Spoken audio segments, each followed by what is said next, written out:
So we'll do that. Motion, we're gonna need to seal the non-public session meeting minutes. In retrospect, the 91A3, 2A, as it pertains, the items that pertain to legal advice. The other contract stuff, we're not gonna need to seal because we're gonna discuss and vote on that, hopefully in public session at the end of the meeting. So moved to seal the minutes of non-public. Second. All right, roll call vote. Ellie? Yes. Glenn? Yes. I'm a yes. Yes. Lori? Yes. Okay, so we'll seal those meeting minutes. So our first appointment is the one I think most people are here for this evening. So I'm going to invite up our Department of Public Works Director, Phil Coombs. There's been complaints received to the Select Board and the Public Works Department regarding paving or chip sealing that occurred at Williams Path and Jericho Drive.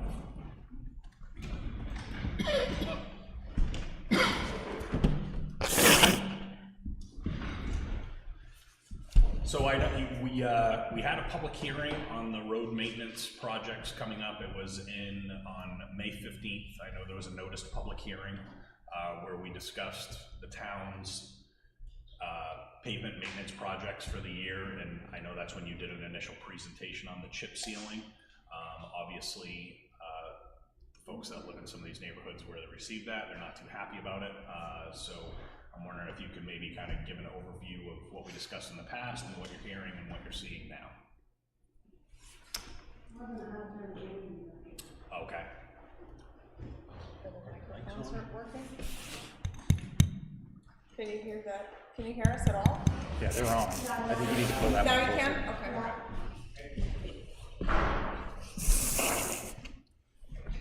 So I don't know if you want me to go through the whole presentation again. I have my laptop with me. We can do that.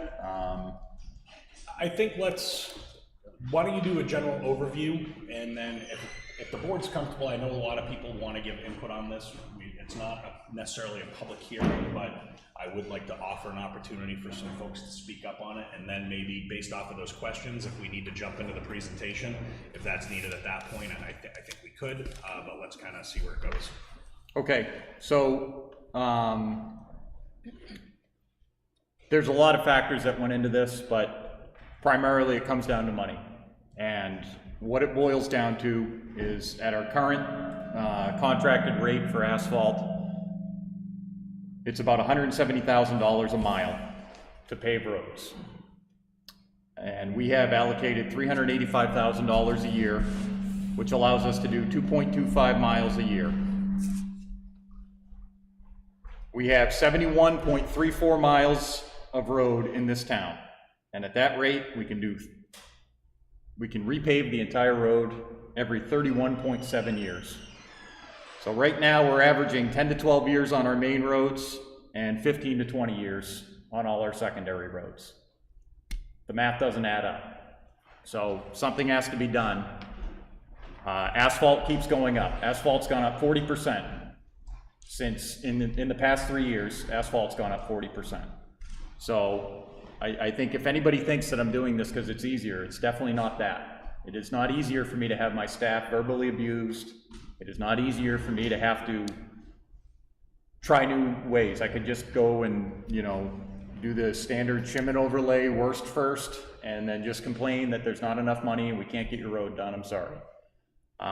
With regards to the 2 roads that were done, I know a lot of people have had the comment that that road did not need to get done.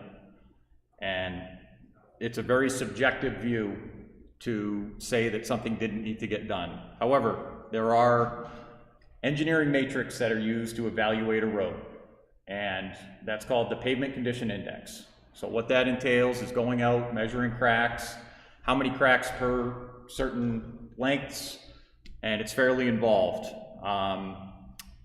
So the pavement condition index that we came up with for Williams Path and Jericho lent itself to doing a chip seal.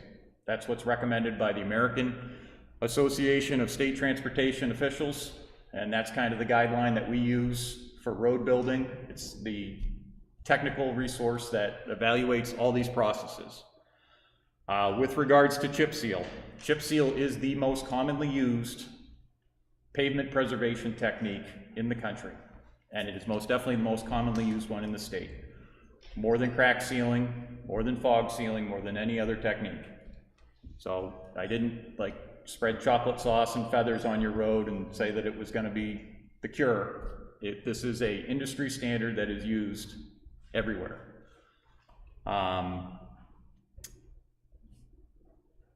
We're battling two different things here. The cost is going up and the quality is going down of asphalt. As other things have gotten more and more expensive, polyethylene for plastic bottles and pipes and things like that, gasoline is more expensive. So when they go through the refining process, they extract more and more and more. And asphalt is the last thing. It is quite literally the bottom of the barrel.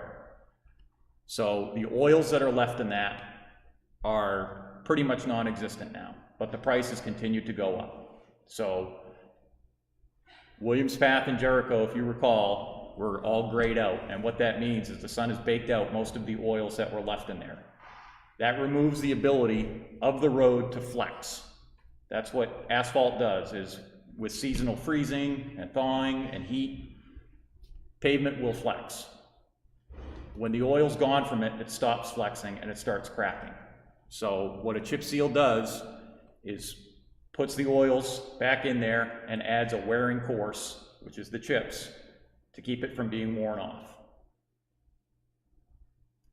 The cost of this, for example, Williams Path was $18,000 to do that chip seal. If we had done a traditional shim and overlay on that road in approximately 3 to 4 years, that would have been $67,000. So it's a quarter of the price. So again, it would have been far easier to just wait, let it fall apart, but it doesn't get us any further along. It doesn't address the core problem that we have. And again, rather than going to the budget committee and saying I need more money, when the budget passes by 12 votes, it tells me people don't want to spend more money on their taxes. I'm a taxpayer in town too. I don't want to spend more money on my taxes, so we have to find other solutions. I understand that people are upset with the finish on it, but it has been 12 days. And in that time, I think you would be hard-pressed to say that it has gotten worse. It's gotten much better, and it will continue to do so. What's going to happen is when plow season starts, the first 2 plowings will put a finish on that road and take a lot of the coarseness off of there.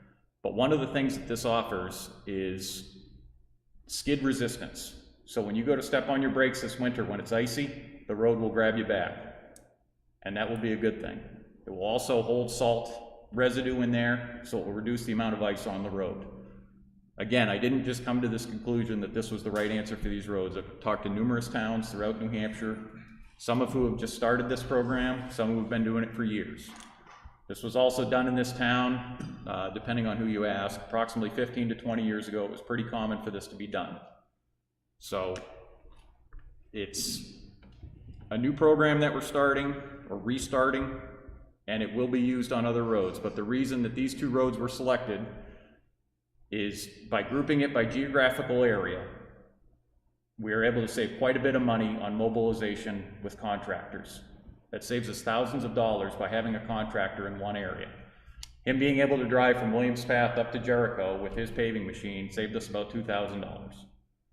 And what we're doing moving forward is this year we've set up basically 7 areas for pavement preservation. They're based on the plow routes, and 2 of those areas will be completed this year. So you won't see any activity in there for approximately 3 years, and then it'll be started with crack sealing. The whole point is to maintain what we have. It is far cheaper to maintain your vehicle rather than waiting for the engine to blow and just paying to put a new engine in it. So this wasn't completely arbitrary. This has a plan with it. And again, it would be far easier to just do what we were doing, but it's not going to save us any money. It's not going to address the problem, and it's just going to make the problem worse if we just keep ignoring it. Does the board have any questions or comments for the Public Works Director before I open it up to the public? Okay. I do want to open it up to the public. Like I said, this isn't a public hearing, but I know there's a lot of people that want to be heard on this issue. I would just ask that you don't go more than a couple minutes. Try not to reiterate all the same things as other folks may say. The one thing I won't tolerate any derogatory comments to our town employees. I'm an elected official. I have thick skin. You can say whatever you want to me. I don't care. But I'd like to invite anyone that wants to speak, please raise your hand. We'll probably start on one side of the room and go around if we can, and give an opportunity for folks to talk. When you do come to the table, I just need you to state your full name and your address of where you live, so it's clear for the record, so we can document that. So anyone that would like to come forward, go ahead, sir.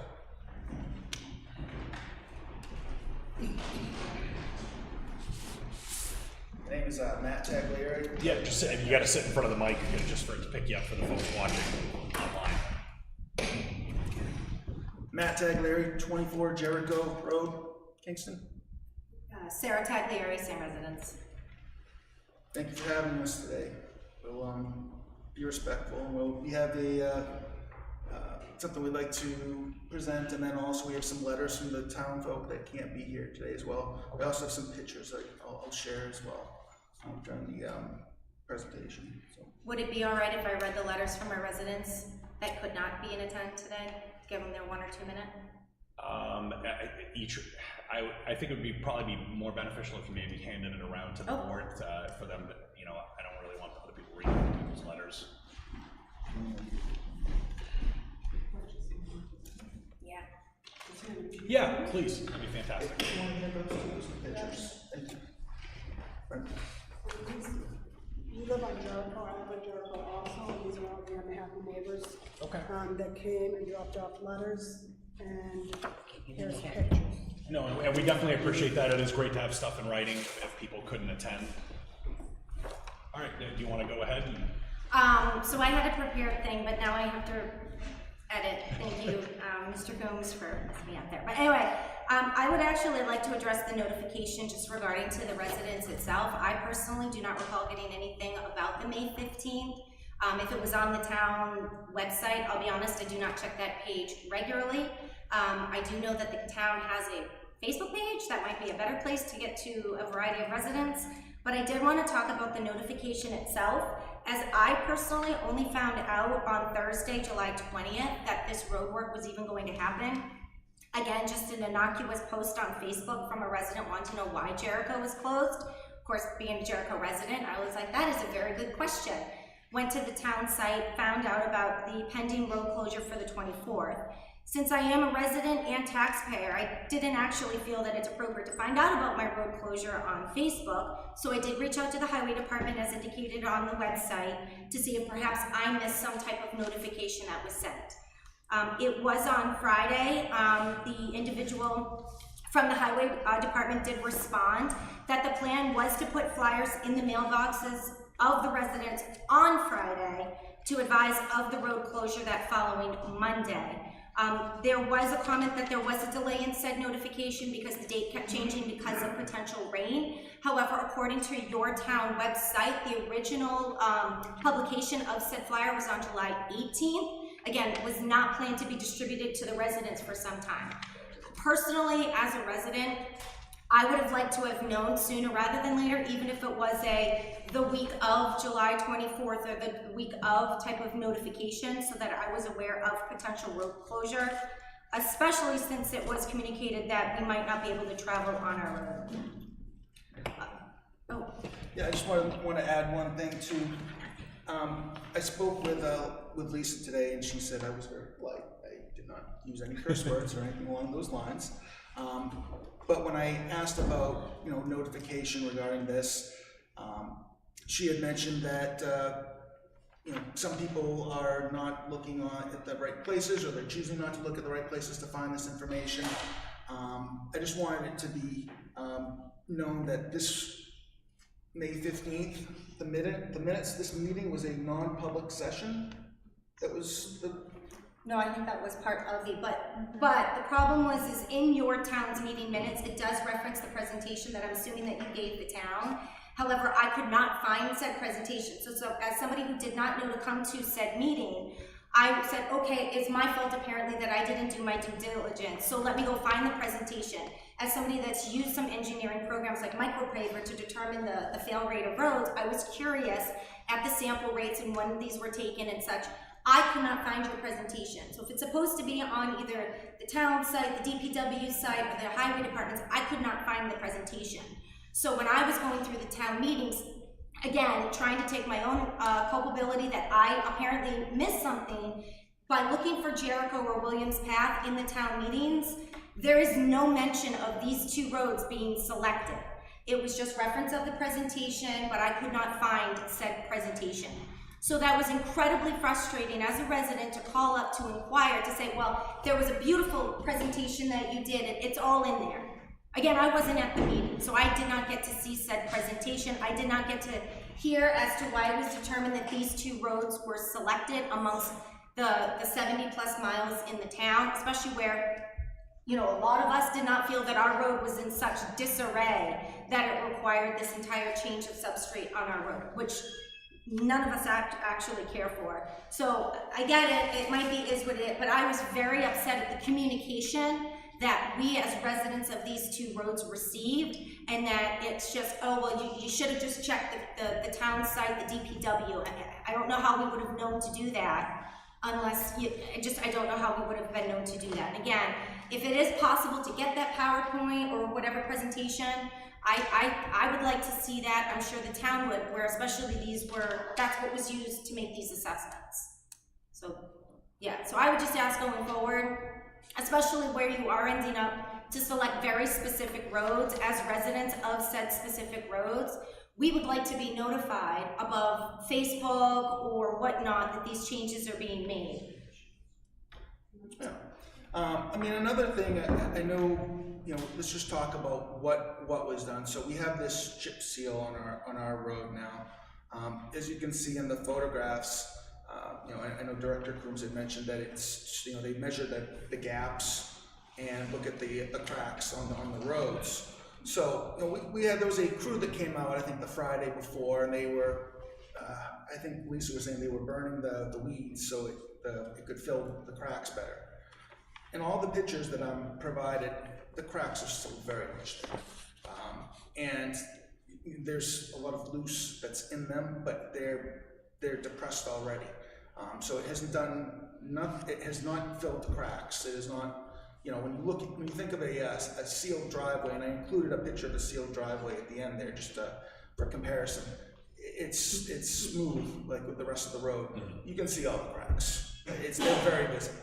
And, you know, on top of that, now we have that really kind of bumpy road, which is it's very different from the smooth surface that we had, which you know, may have been more prone to cracks. But it's, you know, when you're riding a bicycle or a motorcycle, when you come into the road, there's this big sign, you know, danger, or was it caution, loose stone. I mean, is that right? I mean, when you have, you know, this work done, which is supposed to be completed now, and you have the caution of like someone on a motorcycle or a bicycle that there's loose stone, and right now it's in a complete state. I mean, that's just, it's not safe. I mean, I know we have folks with motorcycles on the road.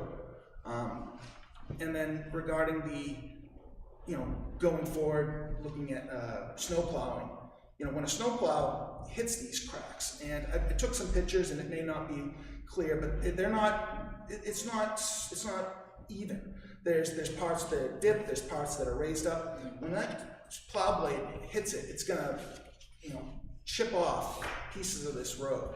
I think it's been documented that the chip seal is more, it's not as strong as a traditional pavement. So we're concerned that we're gonna have these big potholes as well when this comes up. And then, you know, going 25% for the 25 cents on the dollar isn't gonna mean much if we have to do all this over again in a year. So, I mean, there's, you know, questions of safety, there's questions of this really being, you know, while it might have been cheaper, is it really the best solution if we're gonna have to do it all over again, given, you know, what the plows are likely to do to this? Because, like I said, we've already seen deviations in the height, and we already have cracks. I mean, it's just gonna take a plow blade to pull this up. It's You know, so those are our concerns right now. Okay. I think we'll probably just wait till anyone that wants to speak, and then maybe if the board wants to make any comments, or the public works director wants to respond to any of the information they heard, is it probably best to wait till the end, in case we get all the questions at once? Or? I think it's probably better if we get them one at a time. Okay. So with regards to notification, I can tell you this is the first time in the history of Kingston that someone has gone mailbox to mailbox and informed the residents of any activity taking on the road. It used to be they just show up and do it, and nobody was notified. That being said, if there's one thing I would change in this, is definitely the notification process and having a public hearing to inform all the residents of what was taking place. So fully own that. The problem is you have a subcontractor who's working all over New England, subject to different rain events, and what we find is, so I should take that back. Last year when we did Country Pond Road, we notified them. And what we found there is, because it got delayed a day, people were over the moon because the date changed because of rain, even though it stated right on the notification that it would be subject to weather. So once we got the date nailed down, that's when we put the notification out door to door. And even then, it still got delayed by a day because they got held up on a job, and there was rain coming in. With regards to the cracks, on Jericho Road, we did a double chip seal. And the reason that was done is because the type of cracking that was taking place on there lent itself to that, because a chip seal has more elasticity to it than a shim and overlay. So this technique has a 1-year warranty, which a standard asphalt job does not have any warranty. They do it, if you look on Hunt Road, which was done last July, you can already see the cracks on that. They've come right through, and nobody's gonna warranty that, nobody's gonna do anything about that, and that's one of the other reasons we're trying to go with these different techniques, because the quality of asphalt is so much poorer now. There's so much more recycled product in there, it just doesn't have any elasticity to it. It's still something we're using, the shim and overlay technique, but again, this is meant to just hold what we have and allow us to move, 5 years, 7 years to where we can do another asphalt treatment on your road. With regards to the plowing, they do this all over the state. I've met with numerous road agents, and I think the road agent in Barnstead had the best answer for it. He said, the first 2 times you do it, you definitely know when you hit a chip seal road, because it bites you back. And typically what has to happen is that they have to slow down and change the angle of the blade, because you don't go straight onto it, you want to angle your blade more, but you go at a lower speed. And that's part of the process of, because it is such a rough surface, it's part of the wearing down, the plow going over it and wearing it down. But we're responsible for plowing in all the roads. I would never, ever do anything to make that harder on us. It is so hard to find guys to plow, keep the trucks running. I would not do anything that would ever make that harder than it already is. So that was one of the big issues that I wanted to research on this technique. And again, because it's warm right now, there are parts of it that are bleeding through and are softer, but that is just getting stronger and stronger as time goes on. And when it comes time to plow, this technique, the subcontractor who did this stops doing it in early September, because at that point the pavement temperature is too low, where it changes the temperature of the asphalt emulsion that's sprayed on there to where it doesn't set up right. And they end up, because they have a year-long warranty on it, they have to go back and fix it because it doesn't set up properly. So again, if there are huge potholes at the crack or it's coming up like that, that is something that will be warranted and fixed by the subcontractor. Has anyone been on the road, been here in this room, since the work's been done the last 2 weeks? I have. I drove it on Friday afternoon. Yeah. Did you notice the cracks? I guess I'm obviously not an asphalt expert, and going down, I obviously noticed it was a much coarser material. I guess I was probably looking more for the loose material, because I think that's one of the big concerns that I had when I went over there. It seemed like some of that had been mitigated with the additional sweeping that had happened that Friday. But I did drive both the entire length of the roads, just so I could at least see it for myself. Yeah. And I did drive it also. And I was kind of looking more for some kickback, you know, with the little rocks and stuff kicking up and all that. And I didn't have any problem with that. And I did observe the fact is that there were, you know, people walking on the road, a gal with a baby and a carriage. So, you know, I don't know how badly it's affected that, but there were people walking, there was somebody pushing a carriage. So, and I didn't see the cracks. I really wasn't looking, you know, I was just driving over to see, and it. If I may, that second sweeping actually did help, excuse me, a bit with the loose stone. I know there was the original sweeping, I think, on let's see, it would have been Friday, July 28th, and then they did come back out again a second time. It did help a bit, but we're still, I mean, we're getting some of the kickback, the loose gravel, the loose stone, but that second sweep did help. And I know our time is up, but Mr. Coon, just one thing, you know, when you did your presentation to the town, it was determined that those 2 roads were going to be selected. I know you said once the date was confirmed, then notification was sent out.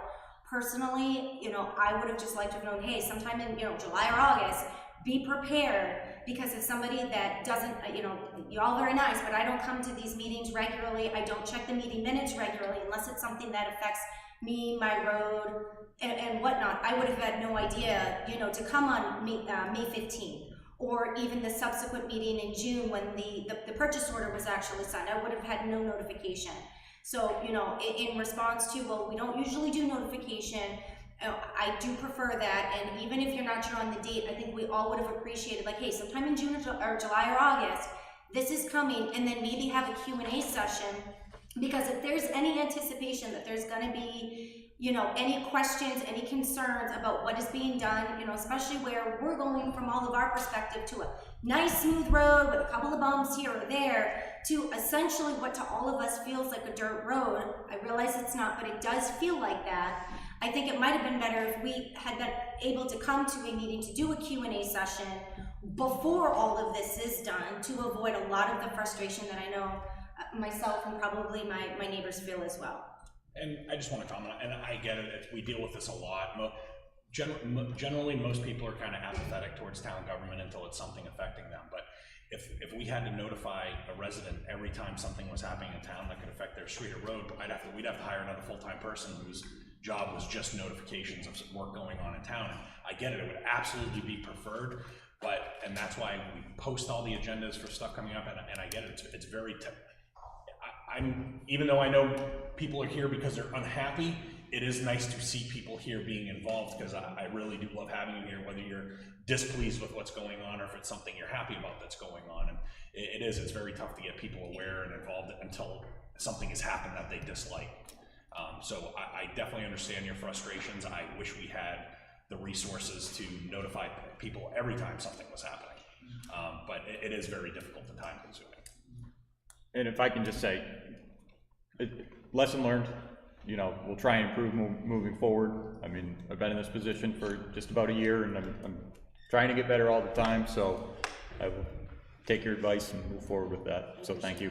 I appreciate that. I would just like to give an opportunity if other folks that want to speak on this issue. That's the pictures too. Oh, yeah, we have. Oh, can you get that presentation available to all of us, please? Yeah, so there's an issue on the website that it can't support the format, so I believe Lisa has your email, and I will send it to you, but we'll try and get a PDF version on there. That was the issue we ran into apparently. That would be great, thank you. Can I make a comment in regards to communication? Sure. I'm Lisa. You can come to the table, Lisa. So, for those of you that don't know me, I'm a voice in public works at the Getting Calm, and I appreciate for those of you that were kind and respectful. It makes my day better, and I very much appreciate it. In as regards to communication from the town, as an admin in public works, I've been here for a couple of years, and all admins, we struggle with how to get communication out to the town. We put flyers that's $2,500 to $2,800 to go out in tax bills. I still get people calling me going, I never put any information about trash bills. It's in your tax bill. The town clerk has been trying for over a year now to put together lists, so when you win to register your cars, ask her if you add your email address to their list, because we have the ability to blast email, but nobody wants to give up their email. So if we don't have a form of communication to reach out to them, we can't do it. So moving forward, the platforms that the town has available, we have ability to do that, but nobody wants to provide the information for us to send emails. So that's an ongoing battle with everything, not just for public works and for roads. We've had to put information out for stormwater, for trash bin, for every other thing. So next time you're in the town clerk's office, ask Tammy or anybody, Caitlin, any of them, ask if you can put your name and your email address on their email list, because that can be pertinent to getting you information. Because there are so many people that don't go to the website, don't have an understanding of how to navigate the website. But if we have your email address, we have a way to reach you, but we don't have the data because people won't give them up, and Tammy's been trying. For the 2 years I've been employed with the town, of which I You can love. do that via the website too. You don't have to give it to Tammy. You go on the Do it by- website, subscribe to, then you'll get everything you sign up for, agendas, meeting minutes. So if we make your information available in the town, it allows us to communicate. That's all, thank you. Can I just ask a quick question then? Yeah, just, are there any other members that want to offer comment? Yeah, please come up.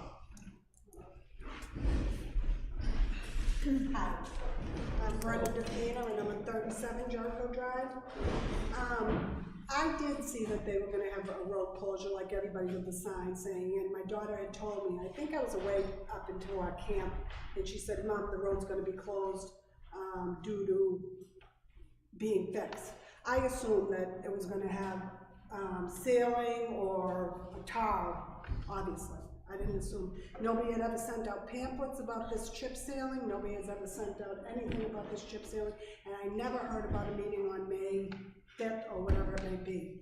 The problem I have with the chip sealing is, number one, it looks like we live in an industrial area. I moved into Jericho Drive 33 years ago. I've paid my taxes on time. I've sent my kids to the school systems. I now work in a school system and sub.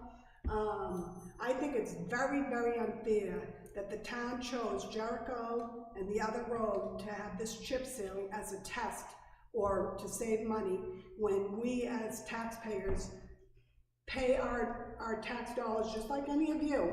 Why don't you as people, if this gentleman said that this is a new system and he lives in town, let his street try it out. He's the works for the town and does whatever. Why didn't his street? Because our street was white and didn't have as much gas, or I don't know much about roads, that our road should have had it. I could have moved over by the campground when I moved here 30-something years ago. I chose not to. Jericho was a beautiful road. It was tarred, it was pristine. I raised my 5 kids there. I now have grandchildren that stay there. My granddaughter can't go on the road with her bicycle and stuff. I'm afraid of her falling. Yes, you say it's getting better because you're driving in the center of the roads, but on the sides of the roads, nobody's driving. So that is all loose stone. I have a neighbor that's just moved in 3 years ago that sent an affidavit. She can't even push her baby carriage on the side of the road. She's afraid of these rocks kicking at her. Yes, when you drive in the center of the road, the stones are starting to go down. The looks of the road is my big problem. I pay a lot of money to have our yard landscaped. I pay $1,000, if not $1,200, $1,500 a year to have that yard landscaped. 50 sprinkler heads, not to have chip stones in my yard, not to have big cracks that are still there, and this chip stone was supposed to be fixing it. You go out of my driveway, right down the center of the road, a huge crack. I mentioned it to one of his drivers or a subcontractor, and he said, we're not here to fill in the holes. We're here to put this chip seal down. He took 3 shovelfuls of this stuff out of his truck and threw it on the ground. I did speak to this woman very nicely on the phone. She said that there was a lot of rude phone calls, which I'm ashamed of because our town's not like that. And a lot of people called up very angry. I am very angry. I'm really angry. I mean, I pay almost $6,000. My neighbors pay $9,000 and $10,000 in taxes. We have a new fire department. We have a new police department. We have a new library. Why should Jericho have to look at that campground road for the next 4, 5, 8 years. We shouldn't have to. It should have been a vote in our town that, do you want that chip seal on your street? I feel if you want us to live in a campground, and that's what it feels like, then lower all of our taxes on Jericho and on that other street that they have, because I'm not from that street, I don't know the name of it, and let everybody else pay, because they have nice paved roads. This is not fair to Jericho, because the economy hit rock bottom, and the gas prices went through the roof, and there's no money in the town that Jericho has to deal with this problem. You wouldn't want your grandchild running on that road. They can't use their little scooters on that road. As for slipping and sailing, I have also talked to people that have had that road, that chip sailing put down in other towns. They ripped it up. If you call, I think it was Rockport or Gloucester area, the towns ripped it up. They hated it. I heard that it's more of a slick problem than you know of. Again, the plows are going to come on the road. There's 2 feet over here and 2 feet over here that nobody's driving on. So all that rock and chips are going to go flying onto our roads. If our kids are out there in the snow or something, they're going to end up getting hit with it. I have a beautiful car. I already have a ding in it. My daughters that don't live in town come to visit me, and all you can hear is ching, ching, ching, ching, ching, ching, ching as they come down. People have put on Facebook, now it's a joke in town. People have put on a piece of our tar from our street on Facebook and said, who wants to buy a piece of Jericho? You know, I don't think it's a joke. I mean, I can't believe that anybody would have done that to our street without the permission of the residents. Especially because we're tax paying also in the town. If it wasn't for us paying taxes, none of you would have jobs. So I think you went way above your heads, not to be rude, because I would never be rude, but you went way above the highway department to do something that wasn't, none of us wanted it. There is not a soul. I brought letters in from everybody on Jericho. There's not a soul on our street that wanted it. What right as taxpayers do we have to say we don't want something? If we start paying our taxes, you better believe there'd be a flyer in the mail. You better believe would be in a book. You better believe somehow they'd get a hold of us. You're telling me that the highway department or the department couldn't have come onto Jericho and tell us that there's going to be chip sealing done. You know why they didn't do it? Because every one of us sitting right here would have said, absolutely not, we don't want it. And that's why we weren't told, because none of us wanted. I think you should scrape it up and let us deal and come back 5 years when we can afford to have it paid and pay it properly. It's a mess. I mean, we all live in a pristine neighborhood, and we try to keep it up, and I love the town of Kingston, but I'm ashamed that our town would go above us. I know Chief Briggs personally, and he's not here anymore. It never would have happened, not without going in front of the town and having a meeting with all of us. It's not fair. Somebody's got to do something. I don't want to live in a campground road, and I shouldn't have to sell my house after 33 years. Let somebody else, if you think it's great, and I'm not being rude, if you drove over it and thought it was great, put it on your road. Put it on your road. Put it on your road. We don't want it on Jericho. We don't want the chip sealing. It's got to come up. I don't want it, and I've got letters from every single person on Jericho. There's not a soul in town that wants it, and we pay our tax dollars too. That's all. That's what I'm saying. We put in that amount of money. If you add up $8,000 a home on Jericho, $6,000 a home, and there's 27 homes, multiply that by $7,000. That's a lot of money coming in on our road, on our town. And then do it again on the next town street that you put the chip sealing down. That's $100,000 something dollars. That's more than enough. Put it away. Take from somewhere else. You got your new fire department, you got your new police department, you got your new, we voted all that in for you people. Why are you doing this to Jericho? So I just would like to comment, there's no personal attack. Well, first of all, the 5 board members here, we're all tax-paying citizens, and we're not employees of the town. Hold on, I let you speak. We're not employees of the town. We volunteer to do this. We dedicate our time to do this. Okay. The pittance that I get from volunteering to do this and the aggravation that comes with it is Well, I not don't nearly, mean to be rude, but believe me. I understand, but there is a vote. It's called the town budget, and we cannot legally expend to be on it. And I want people to understand first, if you take 80% of your tax bill, that's going to the school system. Which is- We run the town on like Oh, yeah, 20% of your tax bill. If we abolished everything tomorrow, you're not gonna save that much in taxes. If we didn't have a highway, fire department, police department, any of that. And I'm sure there's residents on Circuit Drive that wish that they had pavement or gravel. They're a dirt road, and they're paying taxes, and they're paying They few chose taxes that, for though. living on a marsh. They And I chose understand that, but this wasn't targeted. This was, if this is obviously something the townspeople don't want, what I really hope to see is I hope to see everyone at the upcoming budget committee sessions talking about, hey, we demand that you put money in the budget to maintain this level of stuff. Because if all these people that run for office, I'm gonna lower your taxes. Any person in this town that runs for office tells you you're gonna lower their taxes is a liar. Oh, I know. They can't even keep your taxes the same without taking services away from you every year to keep up with the cost of everything. So listen, if that's the town's pulse, that they don't want this anywhere in town, we need your voices to show up to the budget committee. You know how many people in the public showed up to this year's deliberative session? I did not see a single member of the public that wasn't a town employee or on a member or a board or a committee that showed up to the town's deliberative session where we went line by line through every single little expenditure, willing to discuss it, and that was the last opportunity to make changes. And like I said, I understand earlier, most people we have busy lives and everyone's apathetic towards town government until it negatively affects them. And I understand the frustrations, but we need more involvement ahead of time. We have to decide, do we want, how much money do you want to pay to live here, and what are you willing to live with, and what can you live without? If we get sent to a default budget and it doesn't pass, guess what? There are probably more roads that are going to be subjected to chip sealing, because we can legally not expend beyond what the townsfolk allow us to spend. And this year's budget only passed by 12 votes. Oh, I know that. I don't mind that other streets get chip sealed.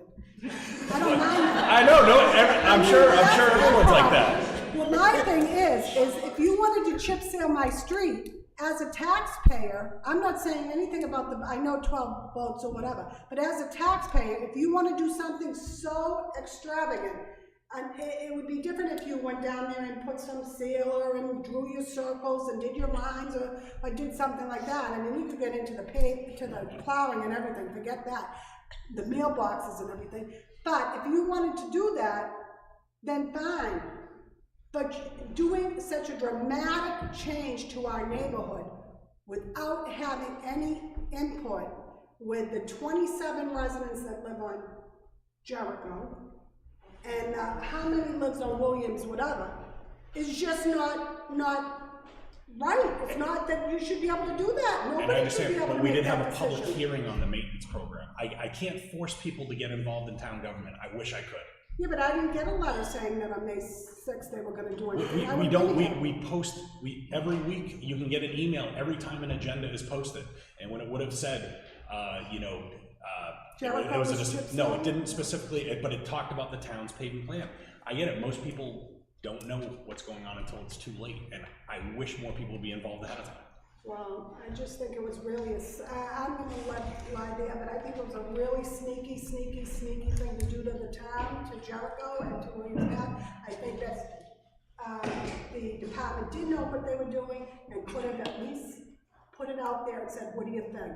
I mean, we as tax dollars should have had that rate. That's all. I can tell you there was no malicious intent from the That's Department of not a Public Works. malicious intent, it's just that it's not right what was done. To a dirt road. You know, my house is worth $500,000. My house now is on a dirt road. I mean, did you want to buy a house on a dirt road? No, I didn't want to buy a house on a dirt road. That's why I bought my house on a paved road. Okay. It's not paved. All right, does anyone, other folks? Yes, ma'am.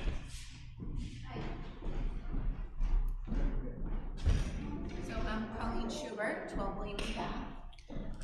Here, I see some of my neighbors are here, and I also have the rest of the road signed that they couldn't be here and what their displeasure is to this. Okay. I myself went through all the notes back, the meeting minutes from April. I couldn't find anywhere where this mentioned anything about Williams Path or Jericho Drive. Talked about, one of them was actually 8 a.m., so even if, you know, it's not really timely for people. Going through the meeting minutes, public hearing, didn't find anything that would have ever red flagged me to want to come and, you know, be concerned about this. Even if I had, not sure I would have exactly known what to expect until this actually was laid down on our road. About the notification, I don't want to keep beating that, but $24 in stamps to send it out to 40 households, I think that would have been appropriate, so we all would have had a chance to come and, you know, learn about this. I am going to talk about quality of life. I believe that the people in Kingston, we pay high taxes and we have an expected quality of life. We live in nice homes.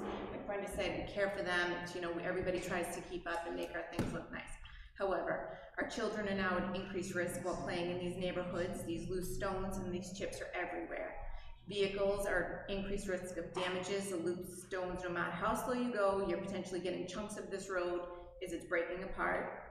Our dogs, our children are coming in with this emulsion on their paws, their shoes, traveling into our homes. I have an elderly woman on my street who can no longer walk down the street with her rolling walker because she's all the divots and the uneven surfaces, she's gonna fall. So there's, you know, all this stuff that we expect to enjoy that we can no longer enjoy on our own street. I think that, you know, the people in the town, we deserve good roads to travel on. I understand you're trying to save money, do the best things, but unfortunately we're all here because now we can't enjoy what we're used to enjoying on our own road.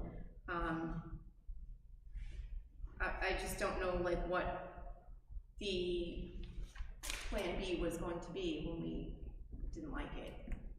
And I mean, do we have a plan? Not yet.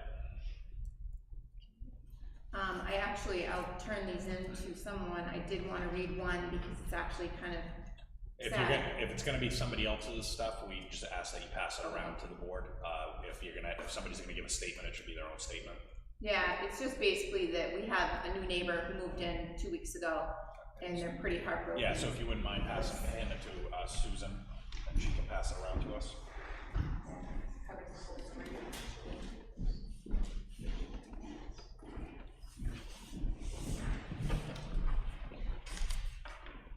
So yeah, I think that's pretty much it. People are here wondering what now. I mean, the first step is to get input. You know, we're not going to come up with a solution until we hear all the concerns. So, I do appreciate everyone being here. Like I said, I know people are not here for positive reasons for the most part, but I do thank you for coming and expressing your concerns. Does anyone else?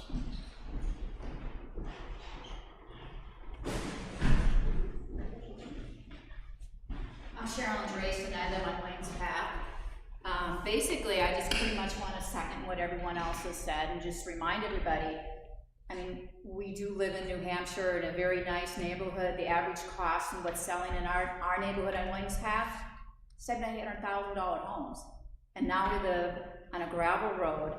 I've actually been gone for the last couple of weeks because that elderly woman that my neighbor has talked about, Colleen, was my mom, and she used to walk on her walker, but I've been taking care of her in Illinois, and I wasn't here when all this went down, but I was talking with my husband and my neighbor, and they're doing something to the road, and it's gravel everywhere, and I'm like, they're gonna pave it, they can't leave it like gravel, this isn't the country, that's what they do on country roads.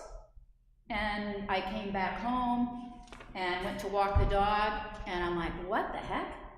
And I went onto Facebook, and I'm like, what happened on Williams Path? And then I saw on Facebook that there was chip sealing that was going to be done. And I didn't, and as everyone said, none of us heard anything about it, didn't know anything about it. And I think it's just, I feel like our property values have been brought down a little bit now from it, because it's like what you would see in the country. You know, I spent all my younger years living on the farm lands in Illinois and Indiana, and these are the kind of roads you would see going to farms. And now we have it on our road. And again, $600,000, $800,000 houses, and now we've got a gravel road.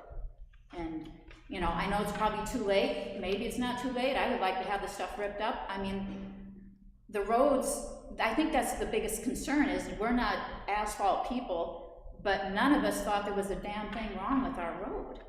And to have all of this, what we thought was a nice road, now turned into a gravel road, and I think that's what everybody's most concerned about. Not that an effort was made to try to preserve the road, or that it was gonna, you know, we couldn't pave it. I think all of us understand that, you know, it's expensive, but I think the bottom line is that it's a gravel road now, and we don't like it, and we've asked that, I think it should be changed, and I think it should be fixed, and that's, you know, all I wanted to say.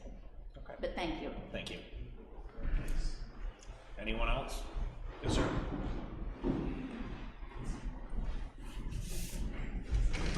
My name is Alan Kachanian, and I live at 13 Williams Path. I'm gonna make this short and sweet. How many streets are there basically in Kingston? Number of streets or Number of miles of streets? Roughly. Couldn't tell you. Well, would you say 300, 200? I'd say approximately 170. What made you pick our streets? Again, it was broken down by geographical area. So the areas that had been paved within the past 3 or 4 years fell around the Hunt Road area and the Little River Road area. And so those are the 2 areas that we focused on this year to get every road either a treatment or paving. And with the intention of not having to go back to those roads for 3 to 4 years, to not have to do further pavement preservation techniques. So that's why these 2 roads were selected, because they were the only ones that did not need further reconstruction, such as a shim and overlay, but needed something done to them to preserve them in the state that they were at. Well, the hot tar would have been fine for the cracks that you said were on there. Could have been hot tar, that fills it up, it turns like cement. So the issue with that is there is a curve. Basically, you start with a road that is brand new, and then it goes like this. And on that you have crack sealing, surfacing is similar to what you're talking about. And what you do is, that curve is where you input your pavement condition index. And with the pavement condition index, because there was a lot of alligator cracking, is what a lot of people refer to it as, it's just these clumps of cracks that look like the back of an alligator. That doesn't address that. This does. So it doesn't address every single problem that was going on those roads, but it addressed most of them. And this is what is recommended through the that curve. And what that curve does is it it drops off very steeply, in that what costs you $1 to maintain up here costs you $10 to maintain or to fix down here. So like a full depth replacement, having to rip everything up. And obviously that's the extreme case, and we try obviously to not let it get to that point. But what this is trying to do is keep it from falling off that curve, where we're not creating plow damage, where we're not creating car damage, where we're trying to just maintain what we have and hold it at that place. You said car damage. A lot of the people on both these streets have expensive cars. I myself have exotic cars. I don't even want to take them out, because I'm afraid of driving them there because the rocks are coming up. And some of my cars can't be replaced, because I have.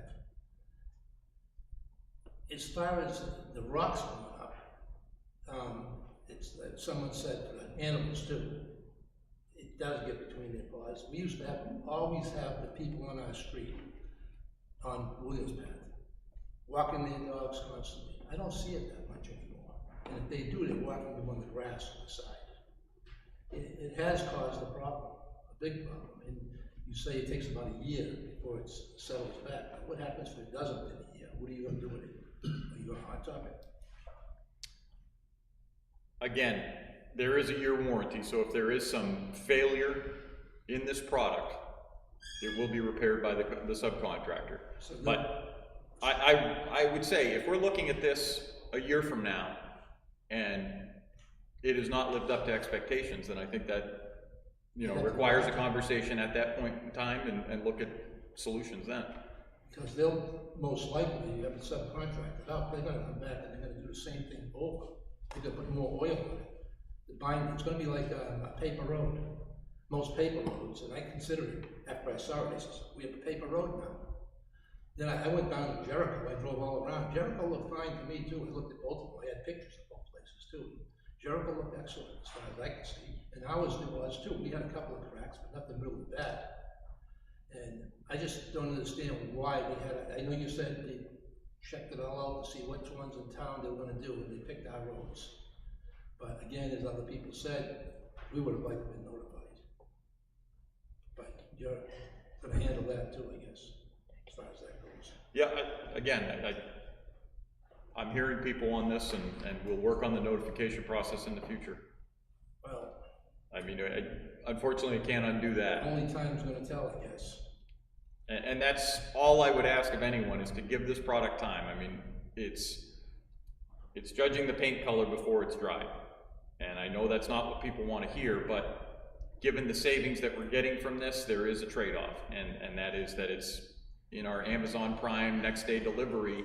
It's not one of those products. It's going to take a little time to set up. Amazon doesn't do that. They don't? No.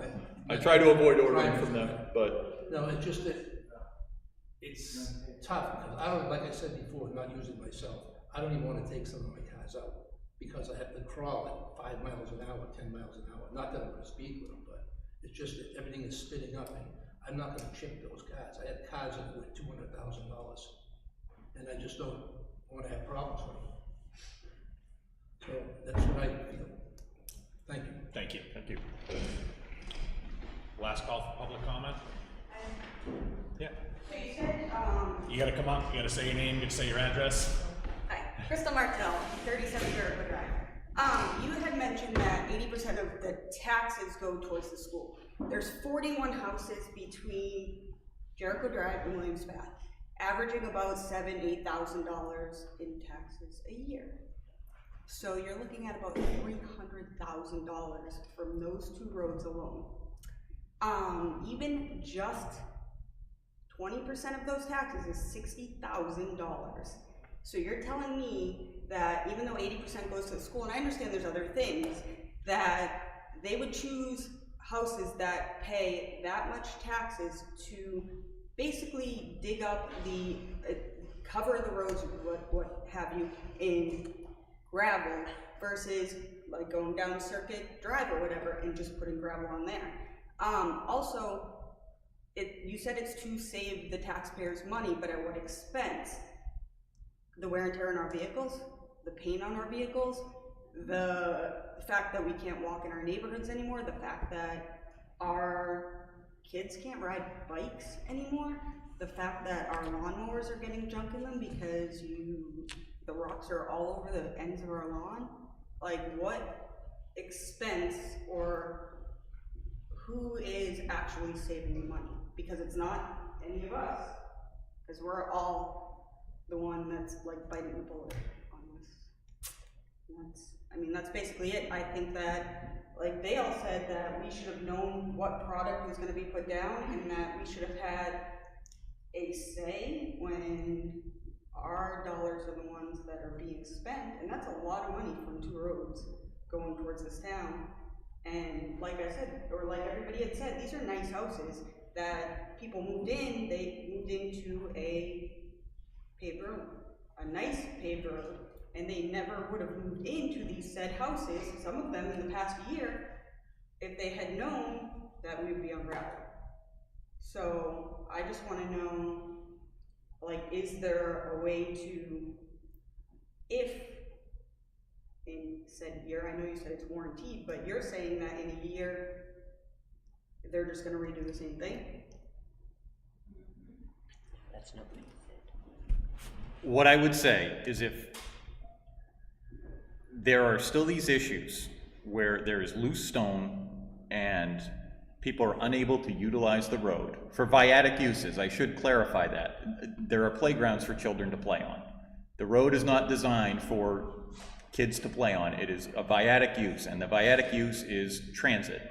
Cars specifically, people walking, people biking. We have to have certain design standards for the road. So I'm going to quantify that. But if this road is not able to sustain viatic uses, then absolutely, a discussion will be had at that time, and I invite everybody here to have that discussion, and we can come up with a new plan. So in the meantime, who's responsible for all the damage to the vehicles?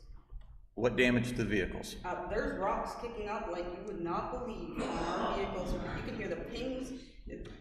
When you drive a mile down Hunt Road, when you're off the road, there's still the rocks pinging up at your vehicles, hitting the paint, hitting the, my dad's very meticulous about his car, and it already has a ding in the paint from the rocks. So are we supposed to go after our insurance for that, when technically the town roads are responsible for it? Because we didn't have those issues.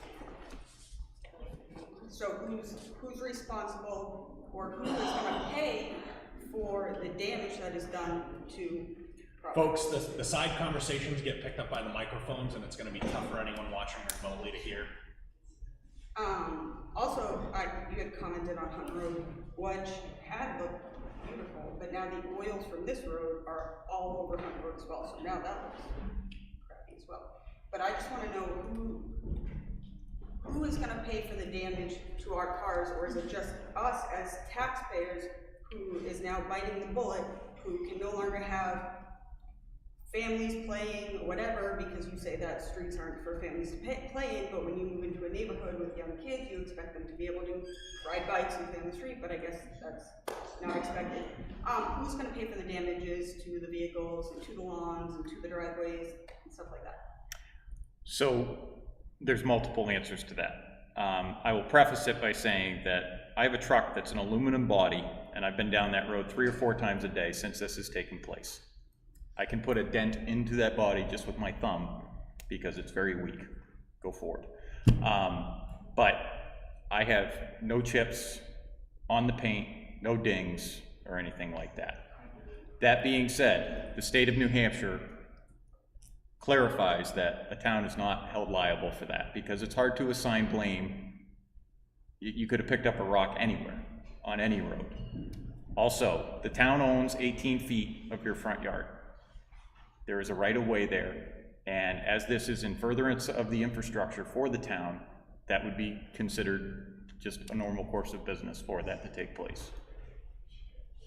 So basically we're just screwed. I mean, the 3/8 chips that were used on that, a lot of towns are using 3/8 chips in lieu of sand, because sand has a high phosphorus content, which affects waterways.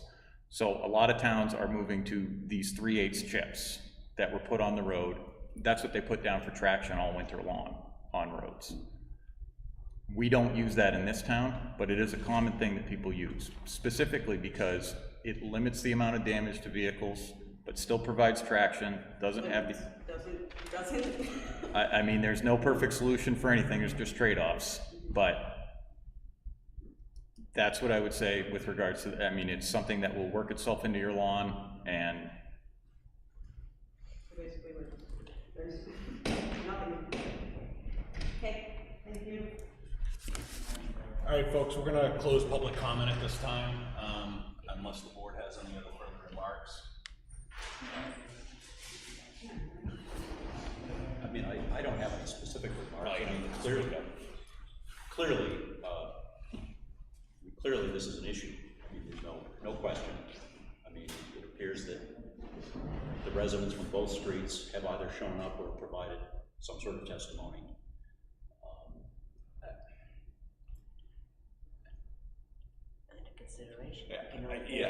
I know it's disappointing to say, we can't offer anyone a solution tonight. We have to take everything under consideration, the information we have. We're probably gonna have to have some more lengthy discussions with the Public Works Director, but I think there's a lot of things that need to be looked at, but it's clear that this path was not what the community wanted. But I think we do need to discuss it, and as the chairman said, there isn't going to be an answer tonight, but the fact that you all came out and provided your comments says volumes for the situation, and I'm pleased that you came here instead of piling on the Facebook stuff that I've been reading. The fact that you're here is much more valuable, and much more important than what you could have done there. So I think the select board needs to have more conversations with Public Works Department, and we'll go from there. Okay. Anyone else? How do we expect to hear communication? What's that? How do we expect to hear communication back regarding this? Well, it would be, if we're gonna have another discussion about this, and it would be noticed on the selectmen's agenda. So we're not gonna send out individual flyers to folks. You need to check the town website for the. Let's say specifically, like regarding Jericho, regarding. Yes, yes, any agenda items that reflect that, we will specifically name the street, so as you review the agendas, it'll be very clear it's about this issue. So just to be clear, you know, I know you have no solution yet, but you realize you have a lot of unhappy customers that telling us you're gonna sweep the stuff to the sides and stuff is not gonna suffice. I mean, we don't want it on the road. That's the whole thing. You can come and say to us a month from now, we're gonna drive over that 95 times with they were packing down the road. We don't want it on Jericho. And I understand that. We have to come up with some idea, but you have to understand, we may not present a solution that you like. I'm not gonna promise you anything that I can't keep. We had a street sweeper go by the other day, Friday, I was home, and I watched him all day long, up and down. I thought he was actually picking up the rocks. He was sweeping it. So when he got through sweeping it, it took me 1 hour with a broom to go sweep my driveway. How long do we go through that? $6,000 I paid it, I just paid it. Well, I just need to, we closed off public comment. We do need to move on. We have other agenda items to discuss.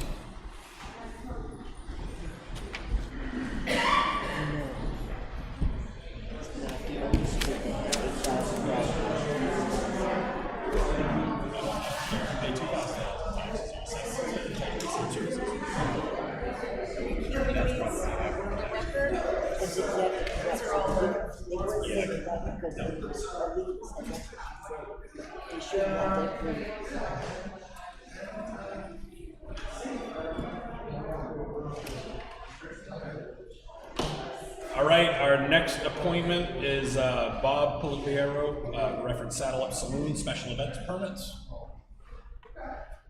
He's gonna sing these. Which is my name. I know. Call your ruler. It's Bobby. Yes. Bobby, AKA. I turned in a list of dates in the week. I think I gave you a list of, when I was here, then we write down the dates. No, The I 16th. don't have specific. The 16th? Yeah, I thought we wrote down, when I was in there a couple weeks ago. Bobby, we love you, but you gotta make deadlines here. Well, I will. So let's talk about the deadlines Yeah. for a second, just so we're all clear. I have 10 times. So I call at least a week before to give the dates, so that I know, because if it rains, I can't, I try to look ahead. So I'm trying to do the right thing, okay? But I do have 10 times, right? So I do call ahead, I don't just do it at all, I have not, as far as I know. I will say, so the issue that came up regarding, because initially the board authorized you to have 10 dates, but it was specifically for outdoor small set acoustic setups. Okay. And then one of the events that came up was one of the bike nights on Tuesday, which was clearly not an acoustic set thing. Yeah, but all I did is have just the acoustic singing, is that it's about the noise, correct? No, because it's about your site plan in general. Your site plan isn't set up for those out. So you close off the parking lot, limit it to bike access. You had the axe throwing in there. There was other entertainment stuff going on. That stuff a permit approval for the light. Yeah, well, we can do up to 10 of these, but you had indicated that, yeah, there were gonna be some other events, but you were gonna come back and present those to us before they happened. So when that one happened, I know the police department went down and said, hey, you need a detail for this. You had no objection to that. No, You I've obviously had one every provided the single detail. time I've done something outside, I've had the police detail. Yeah. I have not once not had police detail.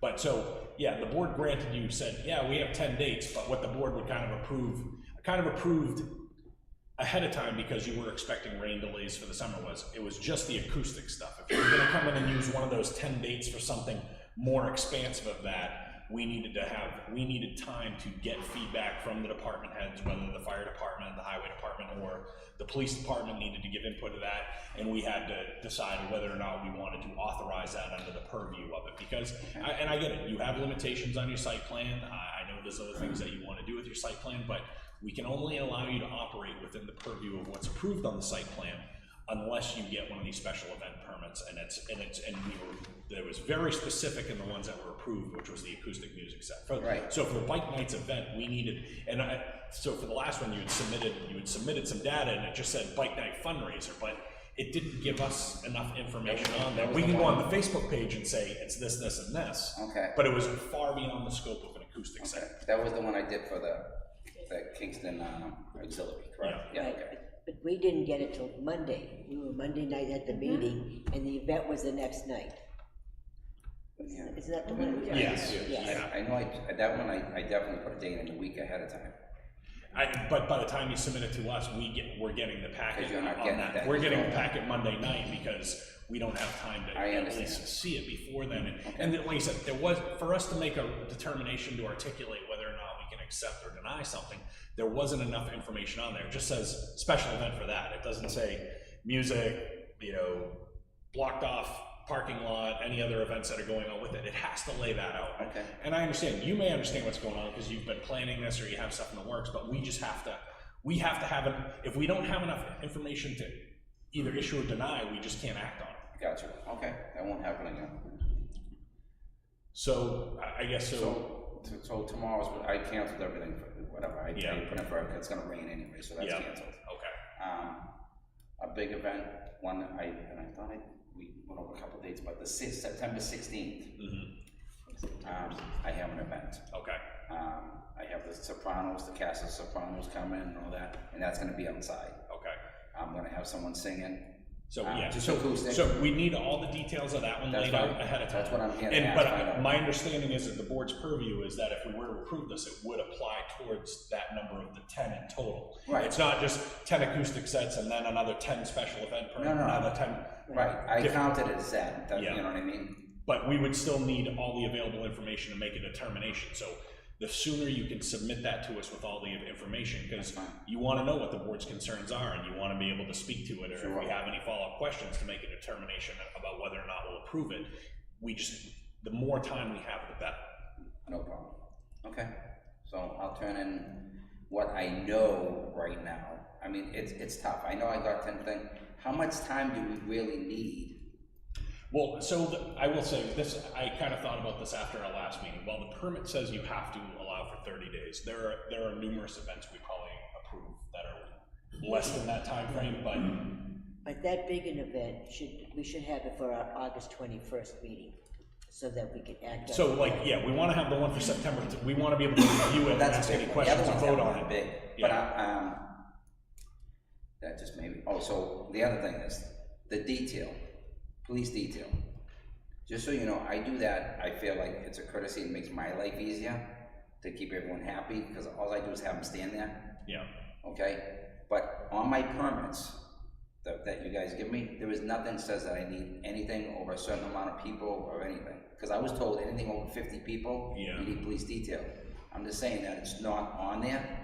Well, and I think we didn't put it on there for the acoustic sets, but that's why an event that's greater in scope than that, then the PD has to be given the opportunity to give input so the board can make a decision based off of that. So if he knows that you're changing your parking dynamics and there could be a backlog of folks there and pulling in and out and creates a safer environment, he may say, no, as the chief of police, because you're affecting traffic as it affects that roadway, I can require you to have a police detail.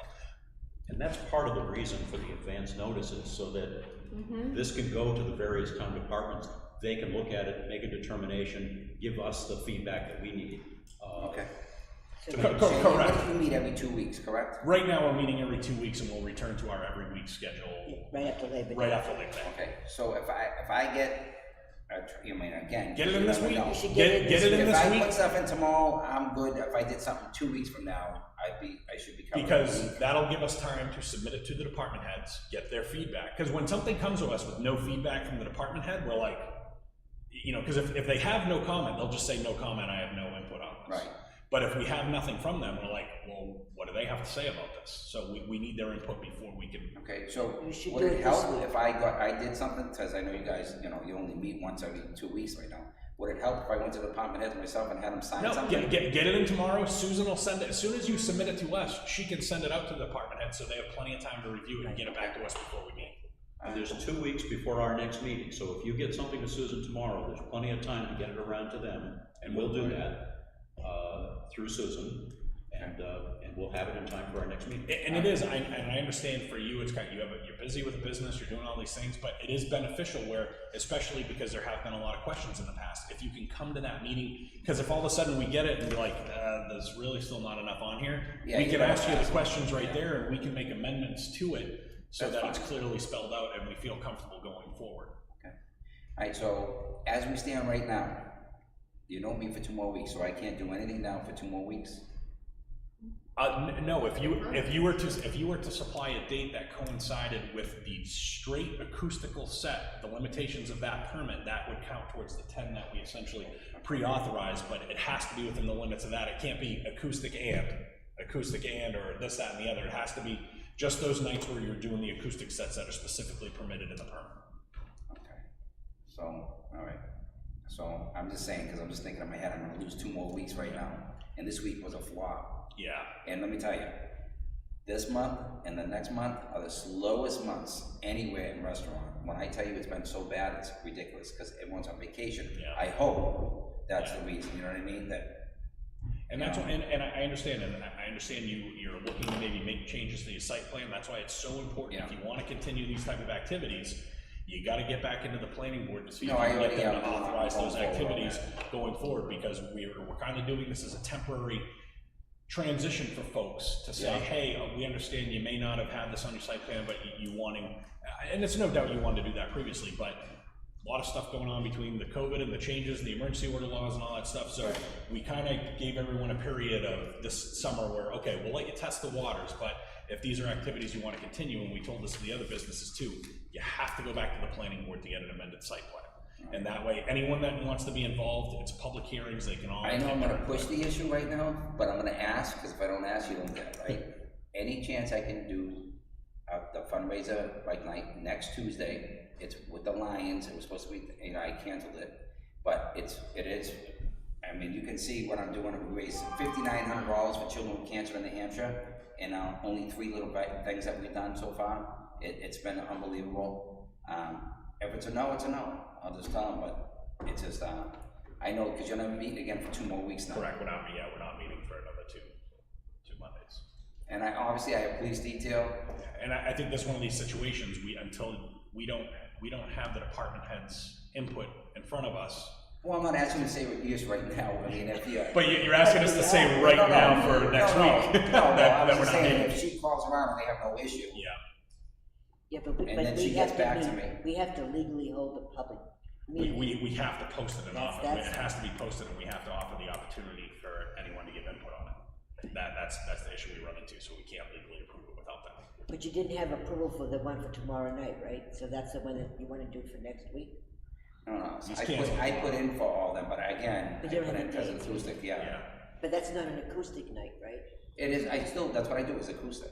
I just do, like, I have one person singing. But it's And a bike night on Tuesday, where like you essentially alter the configure of how you do parking and activities in the parking lot. So that's. So the last one, I got rid of all the acts, I got rid of all that, there's none of that. Yeah. Okay, it didn't work. I was trying to help the guy came there for free. He built a new trailer on 111, and he asked me if he could put it there, and he goes, I'll let everyone do it for free. So I did. So that's over with. Okay. But as far as when the bike nights, it's nothing crazy. I mean, they've been quiet as usual. I mean, there's been no issue. Has there been any issues? I at least know one of the issues that's been discussed is like people are coming out and drinking into the parking lot, or temporary. So as long as you have it boarded off and I have police detail there should be no issues with that. Because my property, the whole property is, since the governor's order and all that, you can drink anywhere on the property. And I have, like I said, like 300 inside, 300 outside. And I thought that was only during the emergency. No, he extended that forever now. That's forever. Well, I think we would need I'll documentation get to support that, that, because that was not my understanding how Yeah. any of the emergency orders Yeah. worked. And but there was issues with people crossing the street. Going over to the VFW, so No, like, that problem is, and that's why I have police detail there, is they don't leave my place going over there. Those people are over there and they walk over, and then I'm like, you know, and I tell the officers that are there, I don't want no one coming over from over there, no one crossing the street. I go, that's on you, that's why you're here for me. Yeah. You know, to make sure that they don't. As you know, there's a lot more drinking going on over there, and they come over and they go back, and I don't want to be responsible for any of it. We want to make it work for you. Thank you. But you gotta help us out too. Yeah. So you're gonna give me next Tuesday? No.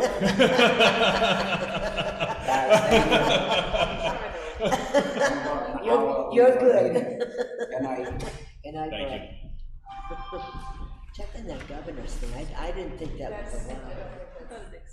I thought it expired with the, when you lifted the executive order for COVID. Because because there's a lot of communities that engaged in the outdoor dining that, like in Portsmouth, that they kind of got that now they all want to try and do it. The city's turning it down because they're like, we're just not equipped for it. But you still have to go to the planning board to have it on your site plan. Correct. And that may be where to get the permission to do that. Correct. I think a lot of towns, when the emergency order was lifted and that went away, a lot of towns saw that it was beneficial for businesses, and they tried to work with businesses to allow it to continue. I think it's a great idea, but there's still a process that you have to follow. Yeah. Okay. So we are barely chipping away at the agenda here. So Stacy Dion, would you like to come up with your solid waste and recycling committee revision of Article 502? I think you all have the revision of the ordinance. Yep.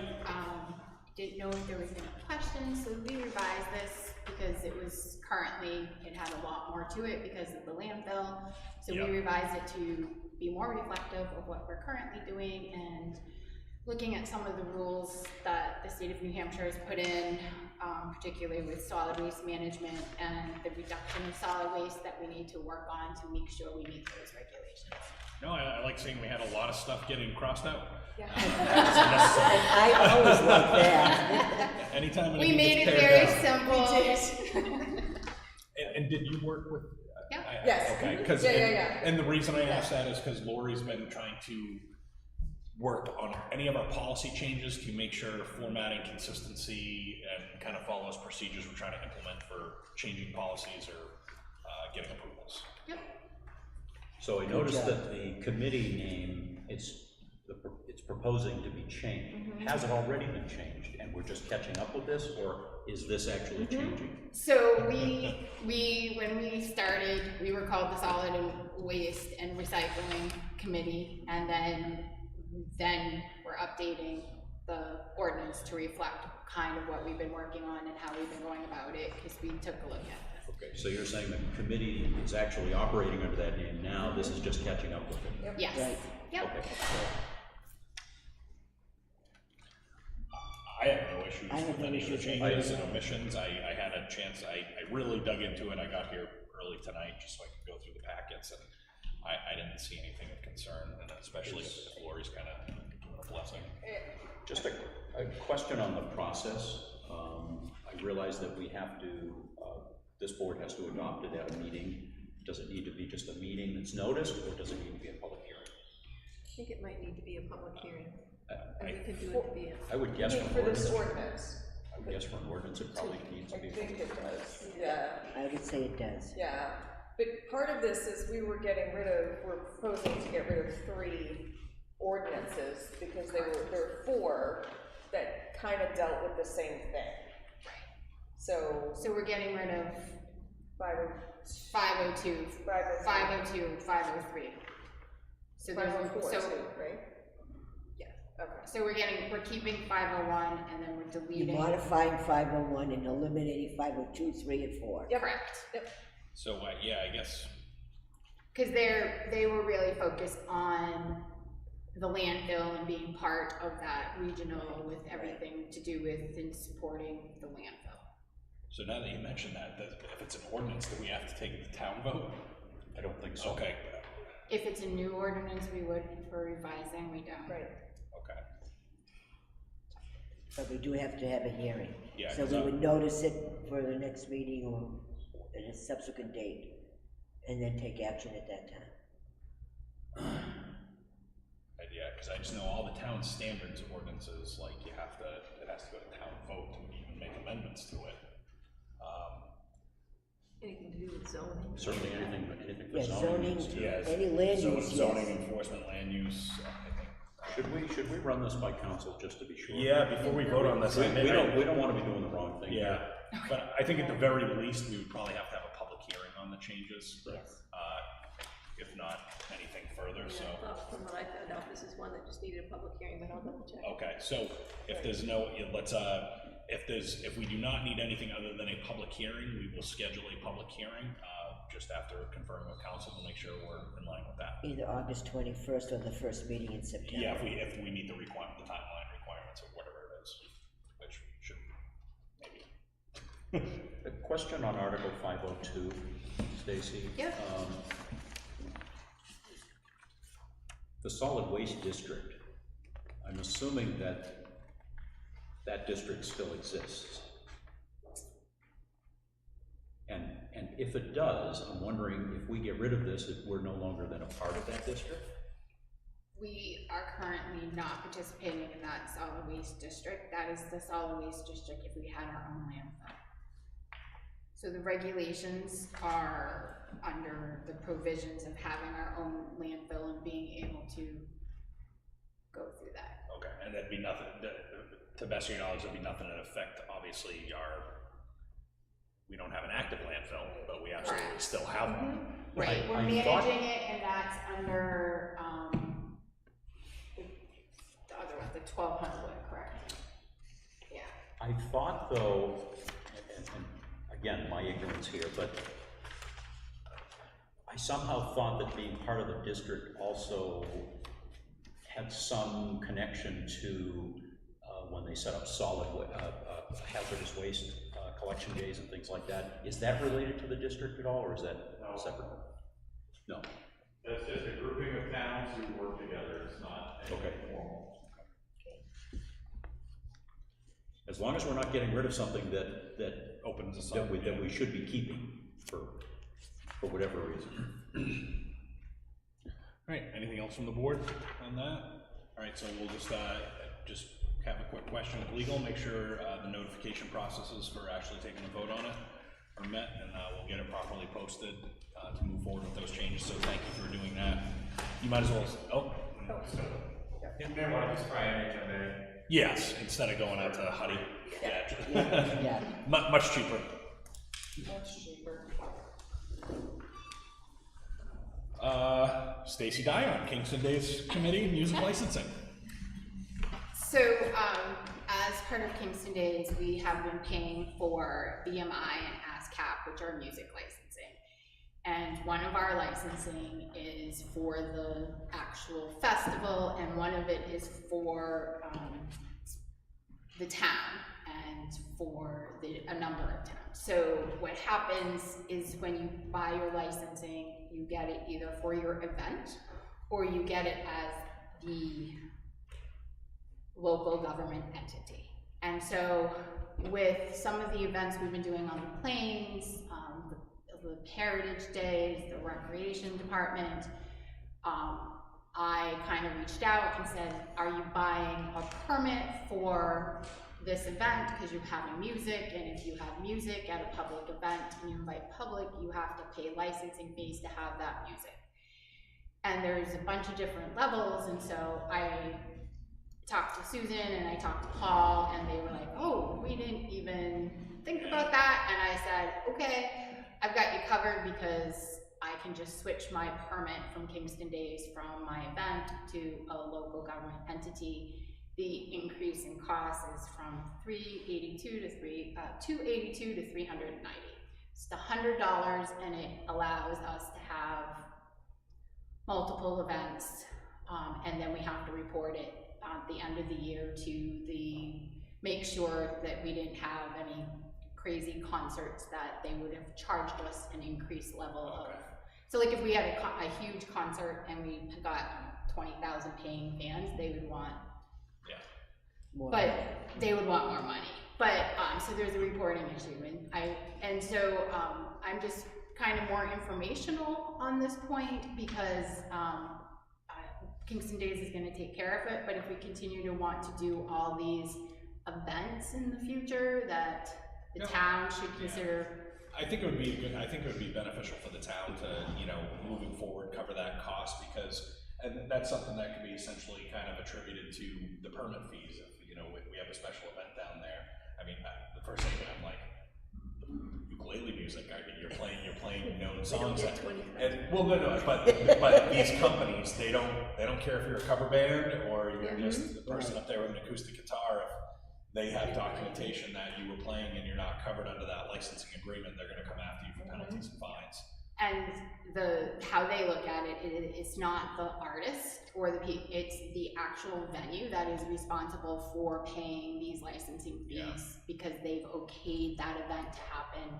So it would kind of go through that. So you're going to cover. I already covered. Okay, so you already covered other Kingston. I'm just covered. So we're good. So thank you for doing that. Yeah. I think I mean, if you could recommend a bunch committee that there be some funds appropriated for that.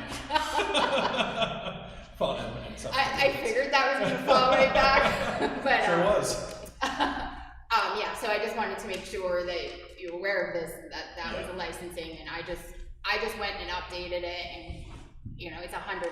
So I figured, yay! And then I was like, but I don't think Kingston Day should have to pay after this year. So. No, that's a great catch, though. I mean, but I think it is beneficial for anyone using our facilities for events. I mean, with any music. Yeah. Do you mind if I ask a couple more things from Kingston Days? Sure. While I'm in the hot seat? I don't know, it's a big ask tonight. It's all good. So there's a couple things. One, we want to have a scarecrow contest. And so we want to invite people in the community, and what we would like to do is fasten the scarecrows, fasten with twine to the trees on the planes, so that they're facing outwards. So when you drive by, we see all these scarecrows. We actually have a sponsor that is giving us $500 for prize money for the best scarecrows. They are really excited about this, and so I just want to make sure we get permission to be able to take twine and tie it to the trees on the planes. That's a great idea. Yeah. I think that just, could I would be really fun. just make sure it doesn't turn into like a free advertising thing where it's like scarecrows holding a giant sign. Like so we can add that to our rules and regulations. No advertising. It's just we want to make sure that and we're going to have somebody there to make sure that somebody doesn't show up to tie it. Yeah, as long as you, when they wrap, I'm sorry. Go ahead.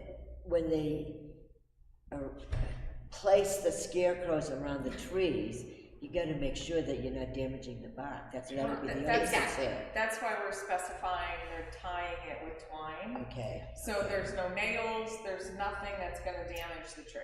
And we're gonna make sure there are people Or there. wire or. Exactly, that's the bark. exactly. Okay. Right. And we'll make sure someone's there when they're setting them up so that no one, tries to damage any of it. And it'll be from Wednesday, right? Like Wednesday? We're going to set up, Thursday? right, so right now we have, a Wednesday or a Thursday evening setup. And so we'll be there to make sure that they can set up. So when people come down to the plains, we're gonna have about 50. We're gonna limit it to 50. So we'll have 50 scarecrows, and then they can vote for the best ones. Cool. So can anybody submit a scarecrow? Yep.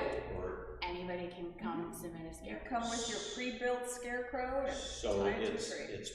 it's designed for like individual people as opposed to businesses? But I mean, a business could. But then the business wouldn't be able to advertise. Well, and that's where I'm going. Yeah. No, there'll be no advertising. Yeah, like I said, I don't want it to turn into a bunch of scarecrows just holding up, my restaurant this way. Yeah. Hop them in the street farm. Hey, good idea. Yeah. All in the farm family. Have you talked to Melissa at the library about this? I have not yet, because I want to make sure we, we got permission before. So, and I think that's a great thought, but is it gonna be cleared through the Kingston Days Committee, and will the Kingston Days Committee actually be mounting these or tying them to the trees? Or? So we're asking the individuals who are gonna come, we're gonna provide the twine, and we're gonna say this is how you attach it, and we'll be there to oversee that, but we're asking because we don't wanna, some people put their scarecrows half together and then bring it and put it together onto the tree, so that we can, so we'll be there to oversight, but we're expecting the people who are entering to put it together themselves so we don't damage anything or they don't get the look that they want. Okay.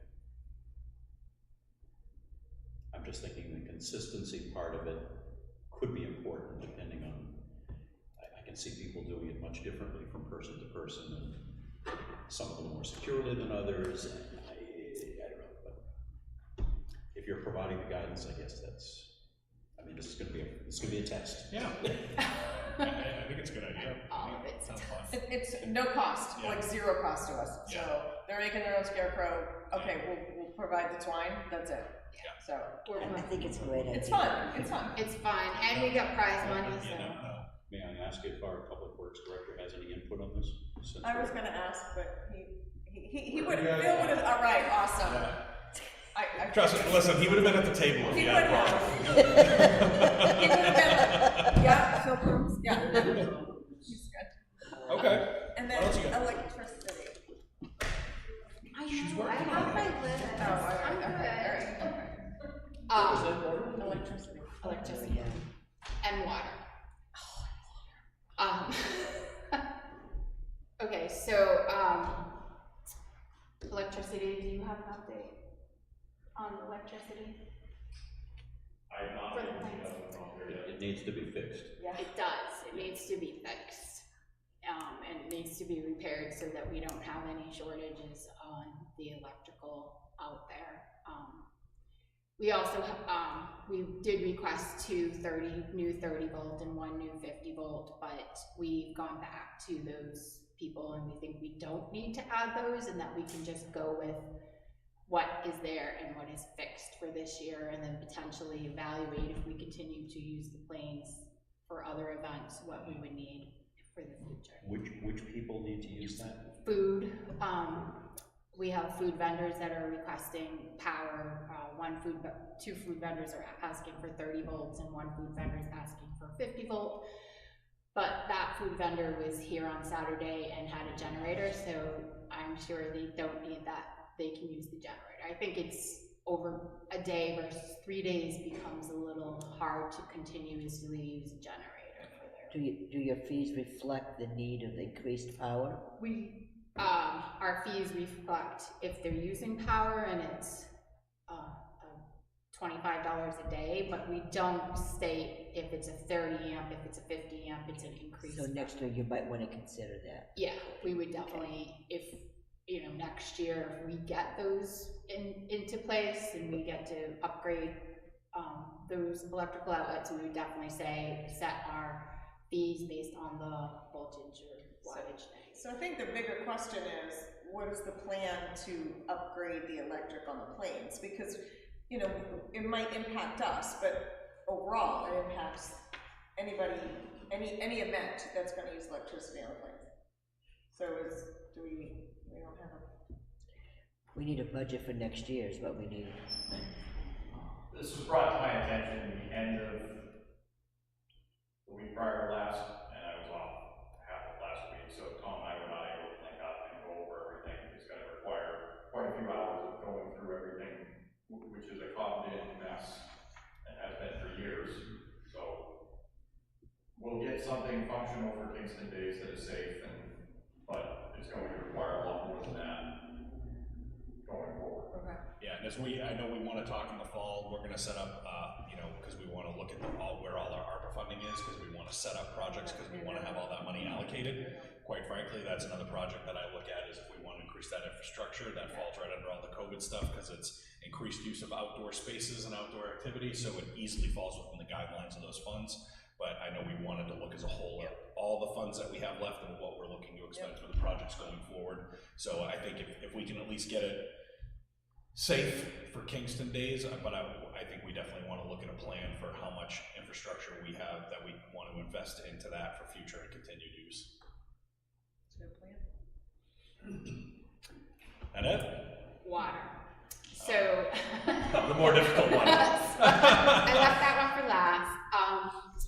So the carnival people usually stay at Magnuson Field, and they have requested to have water for where they're staying, because so in the past I think we've given them access to water from fire hydrants or things, but there's no access at Magnuson Field for water, correct? No water access there? Not potable water, no. Well, we don't need potable. I don't need potable, I just need water. I mean, they've been there the past 4 years. Yeah. And they haven't had it. Have they, because they're just looking to hook up water They're systems. just to looking their at RVs. water. For For that, you know, showers. yeah. Yeah. So last year they weren't allowed to use it because Because we were probably in a drought. potentially not having that issue with the chair. So I just wanted to make sure that we could get the water and that we are still all on board with having them stay at Magnuson Field, because I did call around today to campgrounds to see if they had space for them, just to see if we didn't want them to stay on Magnuson Field, if we could get them to stay at a campground that has space. So that would, but I didn't get a lot of push. The only issue last year was that they came to town 2 weeks early and dropped their equipment on the planes and left. Yeah. That was an issue. They should have gone down to the fairgrounds, I believe is where we had asked them to move to place their equipment, but they were misinformed when they called the town hall. Okay, so they're at another festival until the 4th, so they won't be here until the 6th. Okay. So Phil, is there any issues that would prohibit us from tying them into that water system with the warning that it is not potable water? So in the past, there's been notification to the residents and coordination with the police department to make sure that they're actively monitoring the situation. Yes. And then, as was alluded to, they showed up awful early last time, and the residents were not notified. That was a big problem. So I think what it is we can give, if based off the information they provided you, we can tell them that they could use the fairgrounds, but give them this is the date in which you can start using the Magnuson Field. Okay. Like, you can't just decide, oh, we got nothing going on, so something got canceled, so we showed up a week early to live here. Right. Yeah. So make that very clear to them, and then we'll just make sure whenever we have all those dates and times, we can make sure we coordinate with the police chief to make sure that they can have people patrolling the area and make sure the notifications are given to the residents that are in the area. There should be a list of the residents that get notified. Okay. Okay. You have that, Susan? Yeah. So, money-wise with the carnival, it's always an issue. Do they pay up front? They're giving us 10% of all their ride sales. That's better than we've had before. It's a different company this year. Okay, but the problem is that in the past, they'd be all done and a month later, there's no money coming in. Yeah, we're You know, selling. I mean, eventually you get it. We're selling the tickets. We're Oh, selling we're the tickets. selling the tickets. Okay. We're keeping the 10%. We're giving them 90%. Will there be at least, for the carnival rides, will there be at least one evening or period of time where it's like unlimited via a bracelet? Because I know that's usually a big topic for the parents. They were not willing to do that. We are doing a contest for cover. Whoever wins gets a family 4-pack for the day on the carnival. So, but they have not had great success doing that, especially on a shorter event. Yeah. So they like to do it if it's like a week-long event, and on a Monday or Tuesday they'll do it. But if it's a short weekend event, they do not do that. Okay, just be prepared. The questions will come up on it if they haven't I'm already. sure there'll be lots of questions. So I wanted to ask in case anyone asked me. Yeah. I tried to get them to do like Friday night, and they wouldn't do it. Anything else? No, that's it. We have finally made it to public comment number 1. Would anyone like to speak during public comment number 1? Moving on. Committee liaison reports. Lori. So I don't have to speak on Kingston days.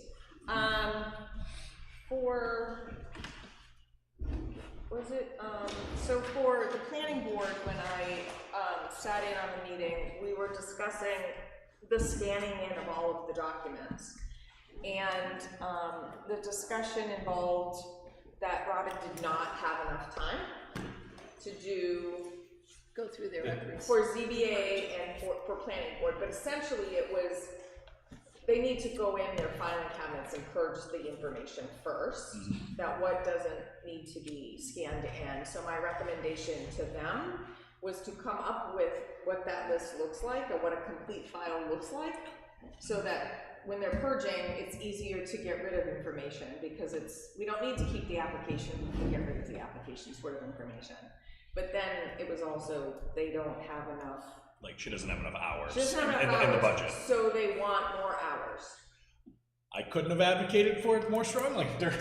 I believe it was the one warrant article that got turned down. So, cost associated. Right, but can we bring her in still under the limit and use ARPA funds to pay for the collating of the files? We can't. When it comes to federal funding, if it comes to, especially something that was specifically voted down, you can't use it to supplant those funds. So I think it would be hard pressed. I think we would just strongly, come up with, maybe we can figure out a way to account for it if there's somebody else that's able to do it, or we account for it in the next budget to push forward and advocate, but we have to have the townspeople vote. They want to get going now. I find it hard to believe. Well, it's 3 hours a week. We can't come up with whatever the math figures out for that between.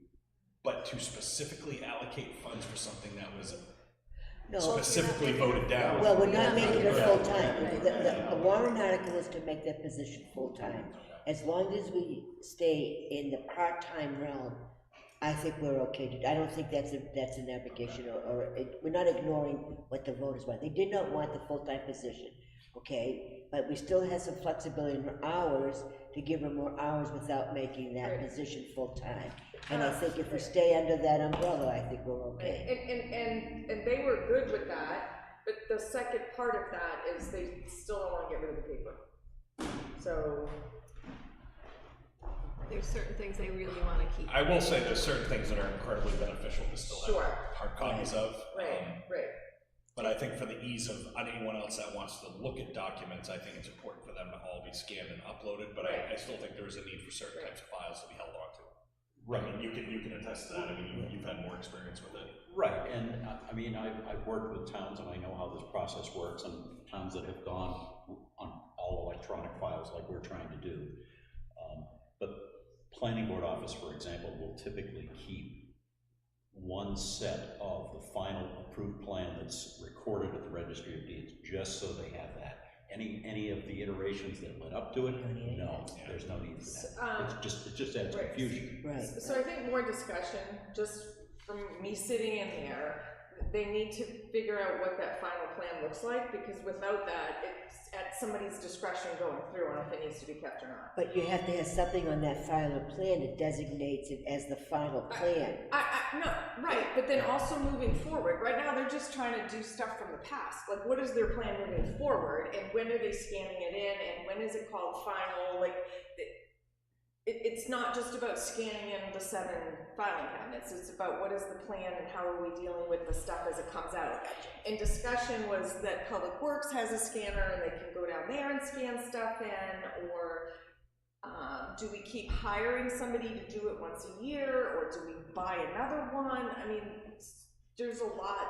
It's more involved than just scanning what already exists. It's what's the plan moving forward. Especially for those big documents. Yes. Day-to-day building permits we're going to be able to handle. Yes.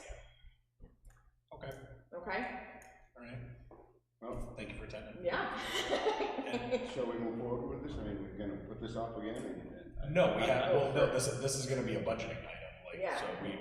I don't, This I is would, gonna, I would this is make a gonna go. motion that we have her come in 3 extra hours, have to get the specific dollar rate.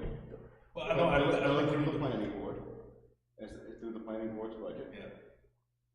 Because the planning, and we can look up and see what. I don't think we need to take a vote if the consensus is that we're gonna stay within the part-time purview. We She can don't. just- I'm just saying. As long as they stay within the allocated funds that are within those lines. Well, that's the thing, I think they don't have the money and they need more money to give her more So hours. then we need to figure out where that's gonna come from before we make a decision. The planning board normally, as all those smaller boards do, have excess money at the end of the year. Historically, that's happened. We can look, I can look tomorrow, we can look at it and see what it is to date, you know, anticipating. And the zoning board, Huh? although they're spending a lot of Right, money. because she does, right, she's doing part-time for zoning board. The planning board has a couple of lines. I know there's one for a consultant line. Yep. And They talk about that. And very seldom does that get fully expended. It's Yeah. in there just in case they need it. Yeah. And it might very well be that you could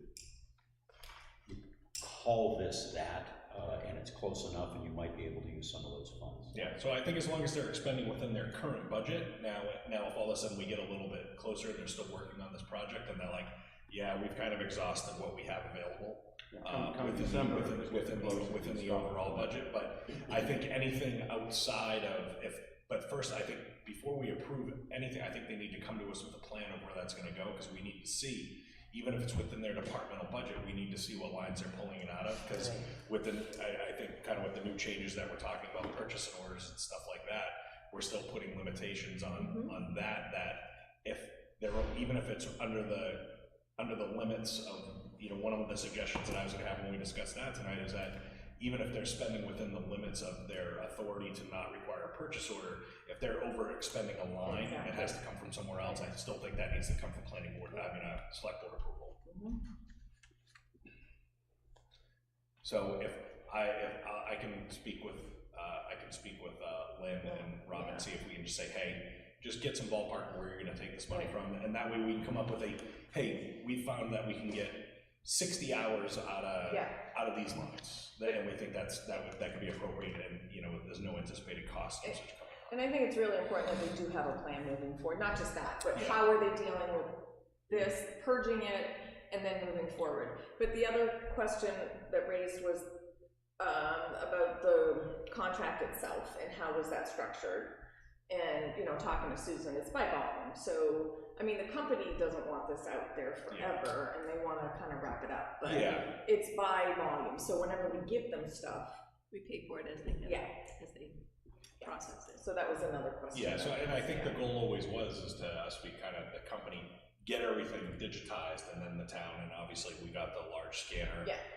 That, you know, and it was at the time, we're like, hey, we can afford this one, and so it may be dual use for offices, and so until people feel comfortable funding a second one, you know, if we can determine that there's a use for it, I think we just need to plan on that. Yeah, there's gonna be some running back and forth with the highway department to use it until we can. My guess is that eventually, once this all gets sorted out, that there will probably be enough need right here in town hall. Yes, To justify another one. Yep, I agree. Okay. That was that. Anything else?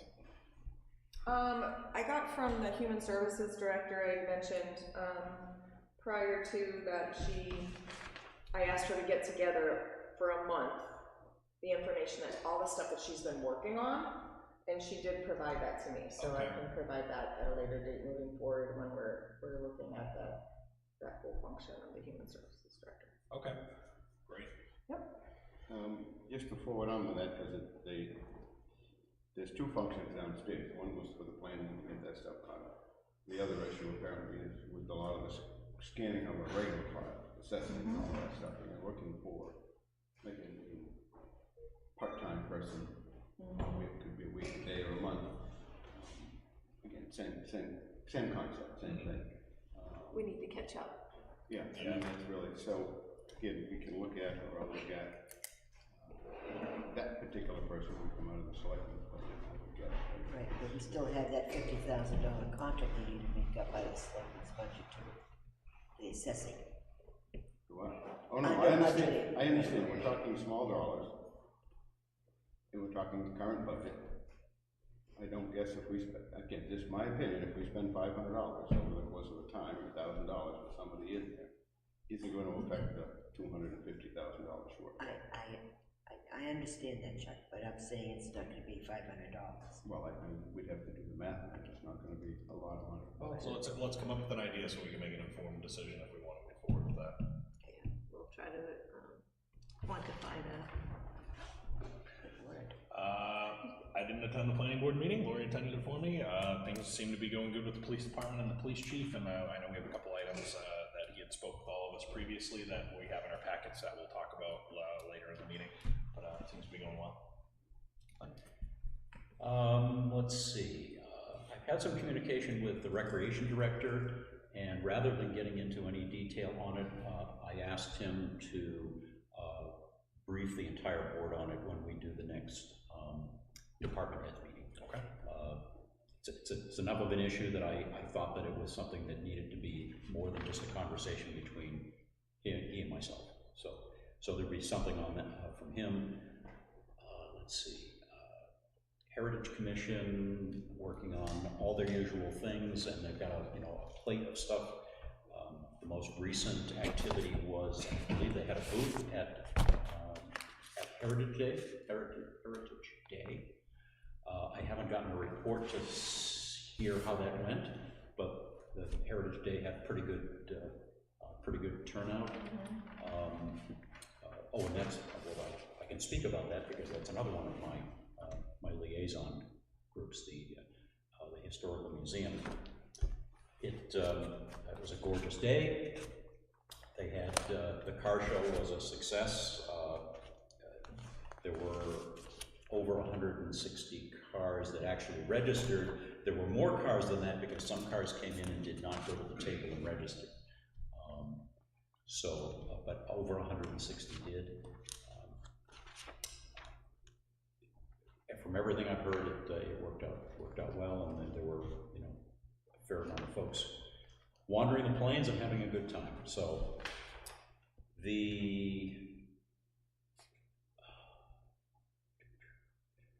on the Heritage Commission, Historic District Commission is meeting tomorrow night, so I'll report on that after when we get together at our next meeting.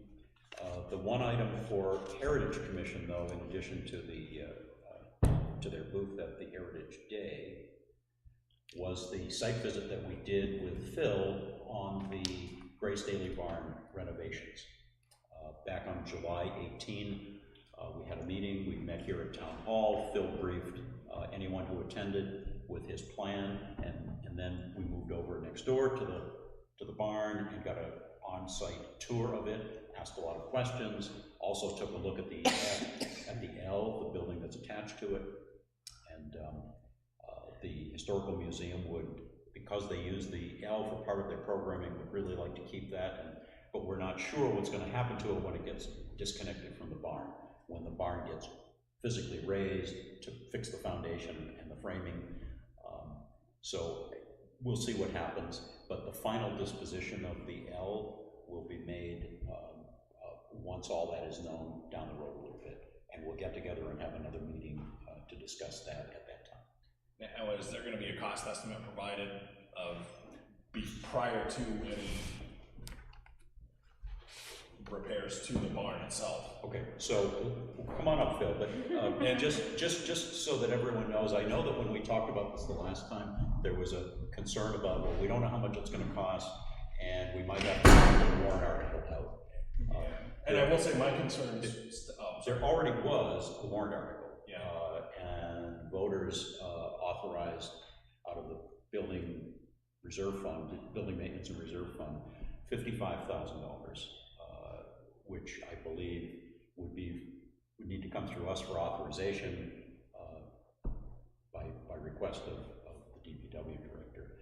And there was also a grant for $20,000 in this plate grant, so there's a total of about $75,000 in total, some of which has already been spent, but there's still a good chunk that's coming, and maybe you could fill in the gaps. So.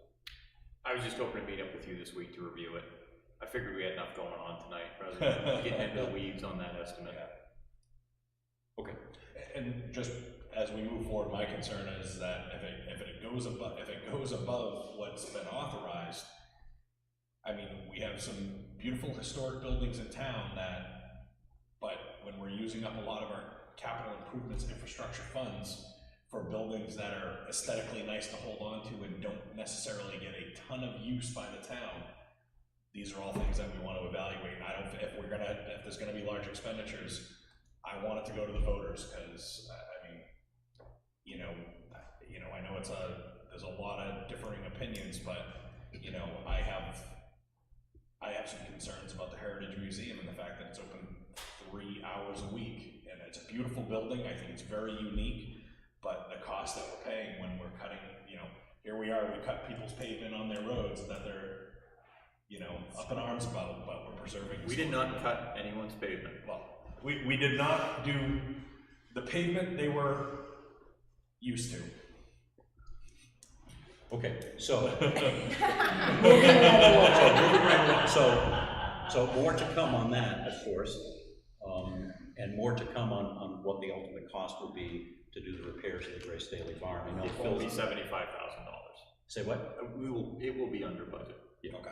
I mean, partly because you're planning on using We will your be staff. self-performing most of the work. Right. Okay. Right. If we were to hire that all out, we'd yeah, clearly that's why when I went over and did my tour, I'm like, yeah, this could get real expensive depending on who you hire. Right. I have volunteered to donate some old wood from my barn. Phil came and took a look at it. There might be some pieces in that batch that could be used. Oh, so awesome. Phil knows about that. He came and looked at it.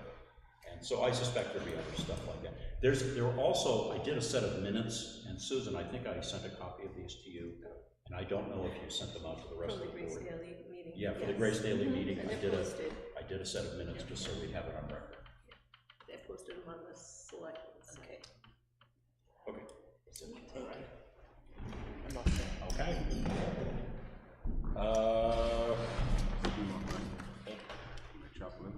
I went right by you. I'm Charles, please. All that for the fact that there was nothing under conservation. I was not able to attend the meeting Thursday night, but there wasn't anything on the agenda there that looked overly important. Budget committee, they haven't decided to have a summer meeting yet, I guess, so I don't know what's going on with that. Highway, Phil's going on most of it, Phil's still short of help, so he's trying to make do with what he's got, although I think we have a part-time person in there to do that, so, because it's probably gonna be another month or two before he's back up to full staff. Yep. The fire department was obviously, we got that information on the contracts, but the other thing that there's some talk about is increasing the PO limit from 2 to 3,000, I think, is that what? 1 to 3. Right. 1 to 3, okay, I was trying to look to see what it was, I couldn't remember what. So there is some talk about allowing, them to have, because of the fact that everything is just so expensive today, they used to pay $500 for one to 15 times, so then they're gonna go through that, so. I don't know, put that on an agenda to discuss later on, or? That would be a good item for the agenda on the 21st, which is with the department heads, because we also want to reiterate some cost conservations, if you will, for the remainder of the year, so that make sure that we don't run out of funds. So for the increase in the purchasing policy, we have a draft? Yes. We do, but we have to approve how we're gonna handle policies before we can send anything else through. Yeah. Yeah, so, yeah. Okay. Thanks for keeping us on track. That's all right. Anything else? Anything else? No, thank you. Susan, do you have anything? I'm good. Okay, we're gonna move to old business. The first item that we have is the acceptance offer to participate in the CTAP. So Glenn had advised me of this. It was shortly after our last meeting, and we both agreed that, while we know the board wanted to move forward with this, because it's still kind of an acceptance to the program, we just wanted the board to formally vote on us accepting this and participating in it. So I take a motion that we accept accept the letter from the program and authorizes me as the chair to sign any documents necessary to participate in the program. Okay, I'll make that motion, but only if you read what CTAP says, so the public at home know what we're voting. So this is our application for NHMA's Coaching and Technical Assistance Program, CTAP. So Glenn had filled out the application paperwork at our behest. And so essentially what this project will do is the technical assistance that we will receive may include general coaching to talk through and prioritize community projects, identifying the full range of funding opportunities that may be available for your projects, developing a compelling story for your project that will attract the funders, and developing narrative, project budgets, metrics, and evaluation, and the meeting requirements to successfully submit grant application. This is a program being offered through the New Hampshire Municipal Association, and it looks like we already have some projects that we're going to apply this to. There's only one. It's specifically for the library's project, for their improvement of their outdoor areas. Correct. So moved. Second. Okay, right. And under further discussion, just FYI for folks here and who might be listening, there's no cost to us. Whatever advice we get is free to us. They're not writing the grant for us, they're helping us with technical assistance. And there were roughly just shy of 50 towns that applied, and 13 got accepted, and we were one. That's great. So, good job, Glenn. Yeah. No further discussion? All in favor? Aye. Any opposed? I will put my full name, Susan, so this does not get kicked back. I had reached out to NHMA just to let them know that we would be taking this matter up tonight. So I'll get back to them and let them know that it's coming. Okay. Just so they're not, because they asked for it to be responded to within 14 days, and we're right at that point. So. Do you need a copy of the minutes for that, or are you just gonna? I'm just gonna send an email saying it's okay, and okay. That'll be going back to them, so they'll have it. So our next item is the policy procedure. Right, so I think Susan sent this out to everybody, so this is really just our process and how, when we create a new policy and then what we're doing for approvals. We created Paula, Susan, and myself, we met and we created a template for policies and also for forms. We created a numbering system that is commensurate with the ordinances. So if there's an ordinance, there's policy, it would have the same kind of 500 or 400 or whatever the case may be. So for new, there's a way to do it. You know, Susan or the administrative assistant will be the conduit between the select board and the committees or the department heads. So if somebody's in need of one, and this is not for internal policies, that's the key to remember. So we're not telling the police how to do their job or the fire to how to do their job. If it affects the public, if it affects Kingston departments or Kingston committees, then that's the policies that we're focusing on, and ourselves as well, right? Yeah. So really, you know, table one is the approval process, and so who needs to be involved? If it's more than one department, those departments should get a say because they're supposed to follow the policy. And the select board would be the approvers. We did note that the budget planning and ZBA are exempt from the select board approval because they are kind of run separately, right? And then once it's approved, which would be in, you know, a open meeting, right? Then it would be posted on the website as well as just provided an electronic copy to the department heads or the committee chairs. Yeah, no, I think that's good. I mean, because it cleared up a lot of people were like, well, who approves what or who approves what changes and how we do it. So I like that it just makes it very clear that the appropriate departments are, you know, and like I said, this isn't us trying to micromanage anything. We understand that different departments have their own autonomy with certain things. We just want to make sure our stuff is consistent. And, you know, this the highlighted stuff makes it very clear you were fluent in policy writing because you even map out the font sizes and everything that it will be in. I do it for a living. It's a tough job, but someone's got to do those kinds of things. So once we approve this, right, so every policy also will always have the sheet on the back with everybody's signature. Yes.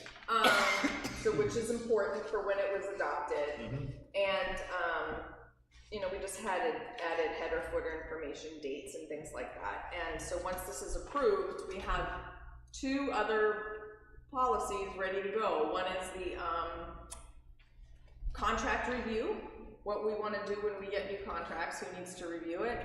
And the other one was the purchasing policy. So we talked 2 weeks ago, you requested, so it's ready to go. With changes, clearly everyone, you know, gets an input, but this is just the draft to go out. So I wouldn't be ready to move on that one tonight, because I wanted more time to, No, I happened to see it just because I saw Paula this afternoon when I came back. But we couldn't really move forward with any of that, so we decided this is how we wanna do approvals. So do you want a motion on this policy? I would love it. I do. I move that we adopt the proposed policy creation and approval process. Second. And this would be policy number 1601. Right. Any further discussion? All in favor? Aye. Any opposed? Good, thanks, Robert. Beautiful. Great. So one other item, we just after our non-public session, one item that I wanted to address in old business is that I'd like the board to, I would look for a motion that we are going to waive our right to confidentiality on council regarding the legal advice that we received from the New Hampshire Municipal Association regarding the herbicide treatment in the right-of-way. There are just some folks that had asked for additional clarification on which case law we were talking about, and the letter from the attorney clearly states that, and so I think since the board has already voted on the items regarding the Unitil's herbicide treatment, we'd like to just release the email in its entirety to anyone that wanted to see it, and it clearly would state the RSAs and the case law that the attorneys were reviewing and determining their advice to us off of. So I would take a motion that we waive our privilege on that and make this a publicly available document. So moved. Second. Okay. Any further discussion? All in favor? Aye. So this will be available, and I know we had at least one citizen who was already requesting this, so Susan, if you could forward this to that citizen that specifically requested that, and then if anyone else wants to see it, they're more than welcome to. All right, new business. Department of Public Works, stormwater consultant contract.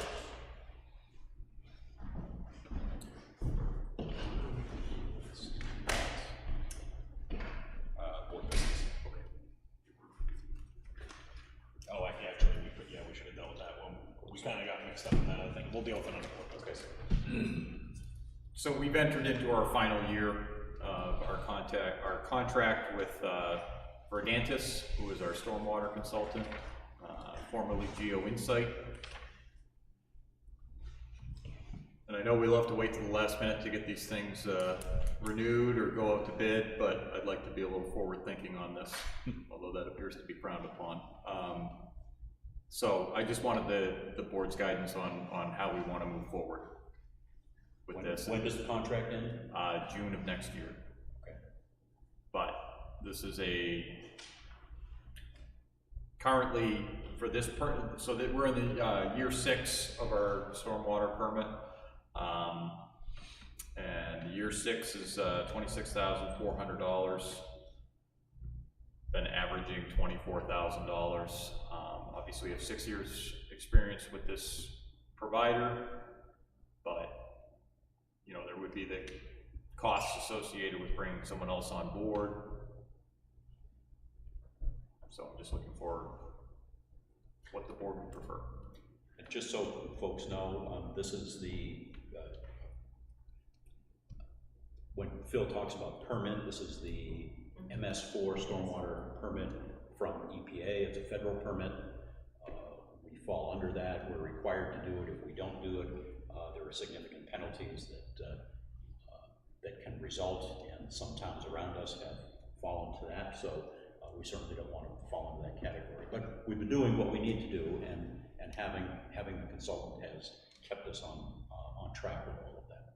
Yeah, we're very, very happy with the service we're receiving from them. We're So I'm not sure if I misheard, so they're indicating that they stay with the same rates going forward in the contract, or? I have not broached the subject with them yet, if we're going to be going out to bid. Yeah. You know. I mean, so this is one of these situations where we wanted to make sure with the RFP policies because of the dollar amounts, but this is one of those things where we can articulate whether or not we want to move forward. I think in this situation with the experience and how delicate the stormwater management stuff is, I think we should at least ask them, hey, you know, we're looking to, you know, obviously we have to move forward with another contract. And if we could just, I don't need them to give us a foot, but if they think they're gonna be in the same ballpark, to give us an idea, or if there's gonna be substantial increases. And if all of a sudden they come back with substantial increases, we may say, well, then we really wanna go out to RFP and see what other options are potentially available. But I don't think it'd be inappropriate for you to solicit a quote to them for a multi-year contract. Yeah, I agree with you. Yep, yep. Agreed. Much as I want to hang out with you guys until later, there's one item I wanted to cover real quick, if that's all right, one of the purchase orders. Okay. So it's for BDS tire recycling. Yeah. There was a mountain of tires behind the old state shed, probably most of which were left by the state when we inherited that property. They have been removed. I did not anticipate they've been removed. They have been removed. They've already been removed. Okay. Yes. So and I'm assuming obviously This is a purchase order in excess of the current policy. Yes. Rough count had me below the purchase order threshold. Still checking with the company because I don't think this was an accurate count on their part, but the larger tires do add up. And but I just wanted to speak to this, why this took place, because as we're getting close to our renewal on that piece of property, and we're trying to get that entire area cleaned up. It's been just a repository for everybody's crap across the town for the past 20 years. That's the property across from the boat launch? Correct. So, we put this under the, there was $2,000 for the bulk pickup under the sanitation line. And then the other item is under household hazardous waste, as this could technically be considered that. So I just wanted to speak to it to let you know where this was coming from. Will this negatively impact our ability to provide the other household hazardous waste days? I don't foresee that at this time. We still have money in the penalties and fees, and thus far, we have not received any penalties and fees in our sanitation, so according to their council, according to this, 725 passenger light truck tires. Is that just over the road tire, OTR? Yes. Over the road tire, so then 46. Well, there's different classifications that they had on the invoice, and it's attached. So two over the road tires, 46 truck tires, 5 another classification of over the road tires. Looks like there's different fees for some of these, which I thought worst case scenario we were at like a little over 200, but apparently it's massively deceiving when they're in a pile. We were stacking them, and then they were able to come at the last minute to get them out of there, and obviously being out and exposed with water in them and mosquito issues. So we're seeking clarification from them, because my personal suspicion is that they had partial load on there and they counted everything for us. But this is the worst case scenario that we'll be paying on this. We're reviewing that with them at this time. So in this situation, we'd be looking to authorize an amount not to exceed $4,770 with hopes that that'll be reduced. And again, accept my apologies for not getting this in prior to this action. It was not anticipated that it would be this much. Yeah, and I would just like, I know we don't vote on all the purchase orders, but because this one was an excess brought this after the fact, I'd like a motion to approve this. So moved with the caveat that what you're writing in now, that it's not to exceed number. Not to exceed. Second. Any further discussion? All in favor? Aye. Any opposed? Okay. And then the block grant you have on there, that is anticipated funds. We do factor that into our budgeting process, so it is allowed through a simple vote. Last year when we had the bridge block grant or the additional block grants, that had to be a publicly noticed acceptance of an unanticipated fund. So Phil, one question with that, the money comes quarterly, correct? According to this, the money comes in quarterly? Yes, according to that, allegedly. Well, Yeah. when it comes in, it's supposed to be. When it comes in. It's backdated quarterly, yes. So, and it totals whatever, that's 170,000, and you're gonna spend 168,000 on roads, or whatever. For planning purposes, what we have by 1 June is what I plan for paving and such for the year, because until we have the money in our hands, I don't want it. If it's money we don't have yet, We're not spending. I prefer not to sign a contract with a contractor on something we don't actually have yet. Yeah, that was my question, Yep. I'm just trying to figure out, are we paying for it and waiting for the money to come in? Or in this case, you're waiting for the money to come in? Correct. Okay. Because again, till we have it, this is a very murky process, to put it mildly. When we receive it, changes. We do always eventually get the money, but sometimes it's delayed, and so. So when you do your roads in October, you generally will have enough money to pay for it. Right, but that's part of the planning process for the following year, is building those funds back up into the account. Okay. Thank you. All right, the next thing we had under new business was the record scanning, which we discussed about the additional employees, so we're gonna come up with some numbers to possibly do that on a temporary basis. Health and dental for inclusion of domestic partners. Paula put this information together. Apparently we had some employees, or at least one employee, questioning about the town offering health benefits to domestic partners, as opposed to people who are traditional confines of marriage. But Paula did reach out to the insurance company. Just gotta, I'm looking right now. So I just want to read this so everyone. It has been requested I find out if domestic partners can be included in our health insurance as a benefit to employees. Should contact the local health trust, and the board has to approve this option because it's not part of the package. To be considered a domestic partner for health insurance purposes, the employee has to follow a list of rules, which are also included in the attached paperwork. But there are potential costs of this to the town. So for an example, on the Access Blue insurance, the town's portion right now for an individual annually, the town's cost portion is $10,778.16. If they had a family plan, which includes, currently spouse, children, and the annual cost of the town's portion for that plan is $24,520.35. For a two-person plan, it comes to a total cost of $18,861.87 annually for the town.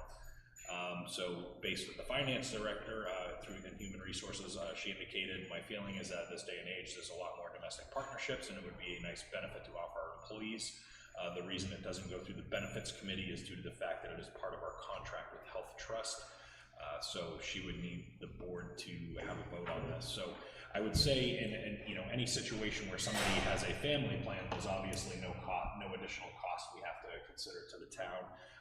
The cost considerations would come into play as if we had individual plans that then went to two-person plans. So I will say I have no problems with us offering this as a benefit to our employees.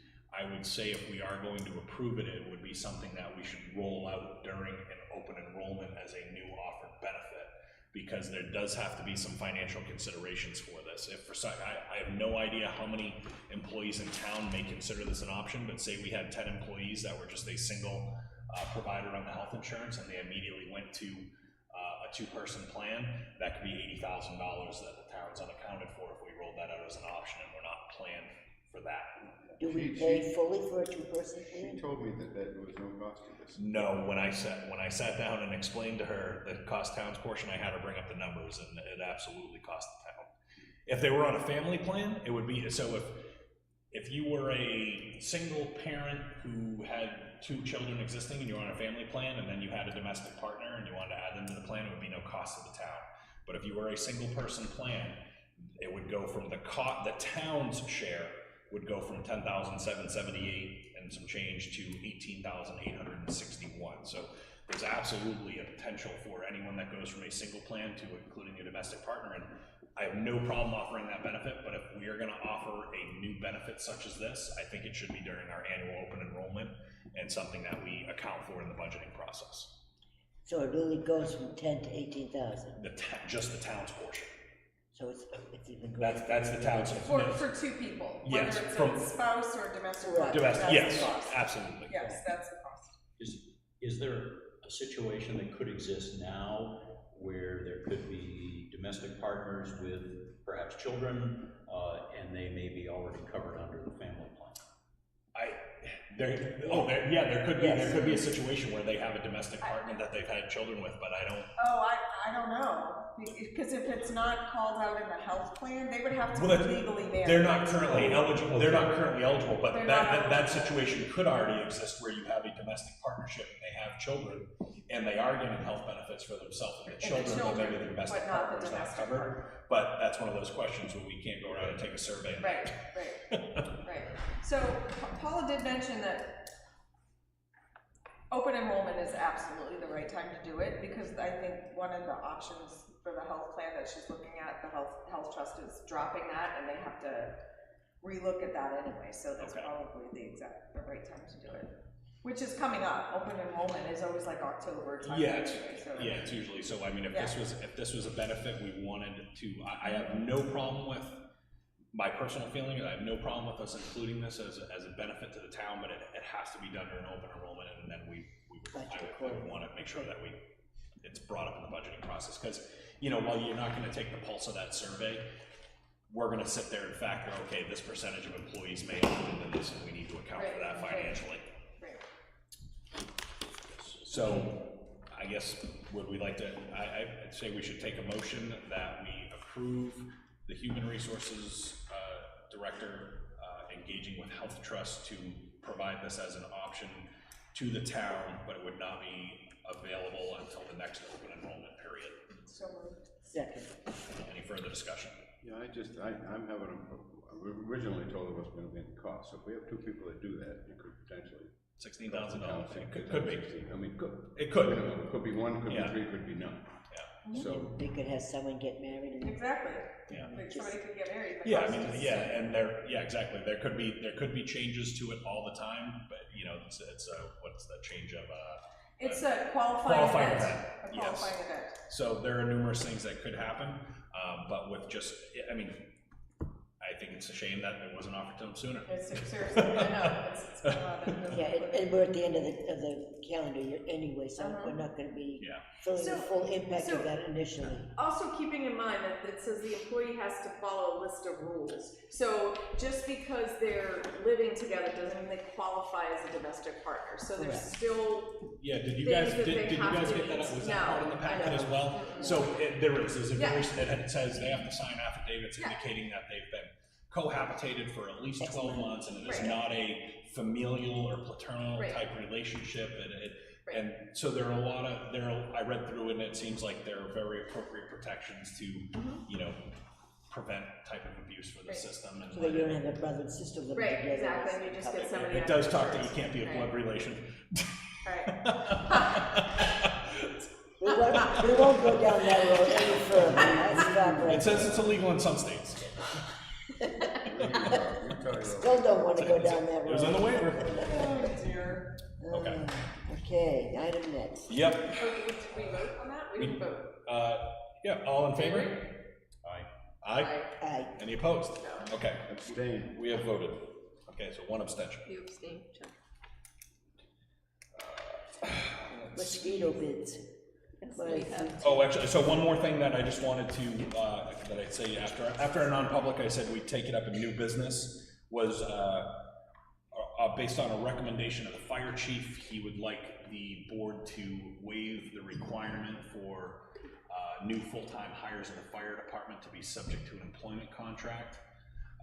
So I'll take the motion, I'll entertain, I'll discuss more in further discussion. I said so moved. I move that we eliminate that requirement of new hires. Second. But it wasn't really an employment contract, was it? It was, it's an Yes. existing employment Yes. contract that they, that they have. Let's get to the further discussion. Who was the second? Chuck. Okay, so for further discussion, what it was is that the fire department feels it no longer needs to engage in employment contracts that would subject a firefighter to getting hired, and if they leave, say, prior to 3 years, that they would be subject for paying back those expenses. It's just not something that they're seeing as often. It seemed like in some of the language, some of the language in our current contract for them was very troubling, and in the way that it was presented, I don't think the timing in which it was presented would make it legally enforceable. So at this time, it just doesn't seem appropriate. And you know, one of the things I mentioned in the other part of our meeting was the fact that, you know, I get it. There's always a cost or risk of hiring somebody, training them, investing them, and then moving on. But the last thing I would ever want is an employee to feel that doesn't want to be here, to feel trapped to be here, because that's just a cancer in your department, your agency, in your town, and the last thing you want is to force disgruntled or unmotivated folks to stick around because they feel like they're financially trapped. So I'd rather us risk that. We're not doing anything on the police contracts at this time for any of that. That'll be a discussion with the police chief, but at this time, based off of the recommendation of the fire chief, and his employment and recruitment and where he stands, he thinks that these contracts would be more of a block to getting qualified applicants to come to the fire department. Any other discussion? All in favor of the motion? Aye. Aye. Any opposed? Any abstentions? Okay. That moves. So mosquito control contract. One of these? You want to open one, Chuck? Since I skipped you on liaison reports? Slide it. I don't want. Not gonna hear about that. Yeah. for 2 weeks. Yeah. I'll probably lose sleep over it tonight. Yeah. Yeah.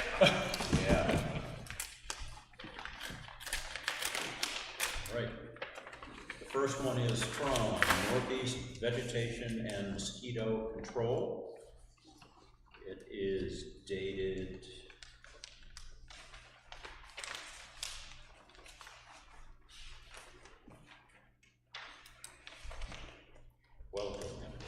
They both came in last Friday. They probably I don't are. know what the date is, but they both came in. Don't we stamp these when they come in? I should have stamped the envelope. Well, anyway, Sorry, but they yes. both come in. It's here.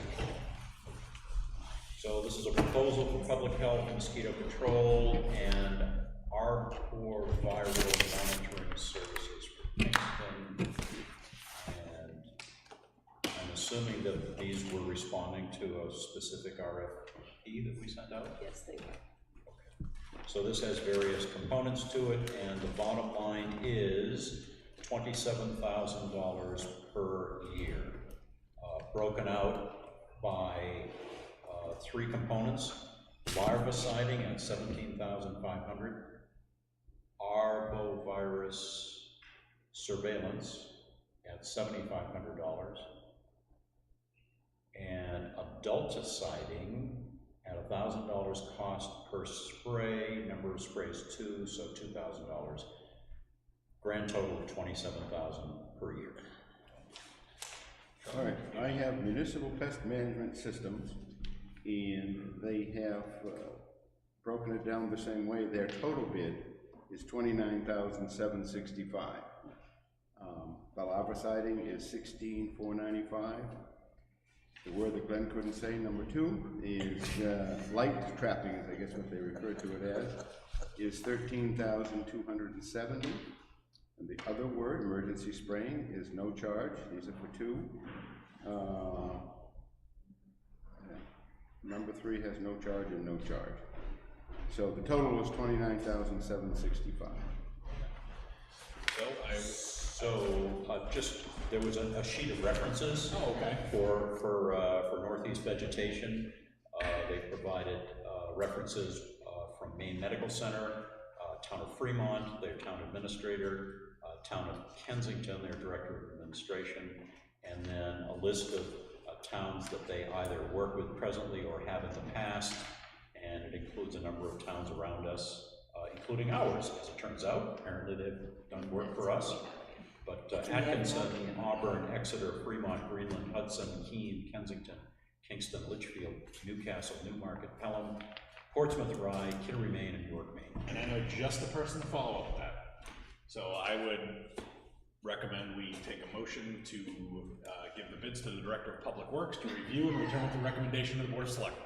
So moved. Second. Done. He left the world. Do you know which one? Does anyone know what the current one is? What's the current one? Yes, the Northeast is the. Northeast is the current one. And they're very good. This one. All in favor of the motion? Aye. Any opposed?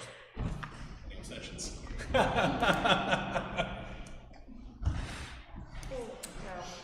All right, we have a letter of support for the library grant. So we did have a draft, and then there is There should be a one in the folder. yeah, there's one in the That's folder final. to sign. One change. Final. Yeah, there was one tiny addition on the one that's in the folder to sign that's different than what you have in your packet. Correct. It doesn't change the substance at all, it just adds a little bit of additional. Does everyone want me to read this, or do they feel comfortable with what they saw? Good. I'm good with that, so if everyone's comfortable, we can pass this around and sign it. And just so folks know, this is just the Kingston Community Library application to the Community Center Investment Program.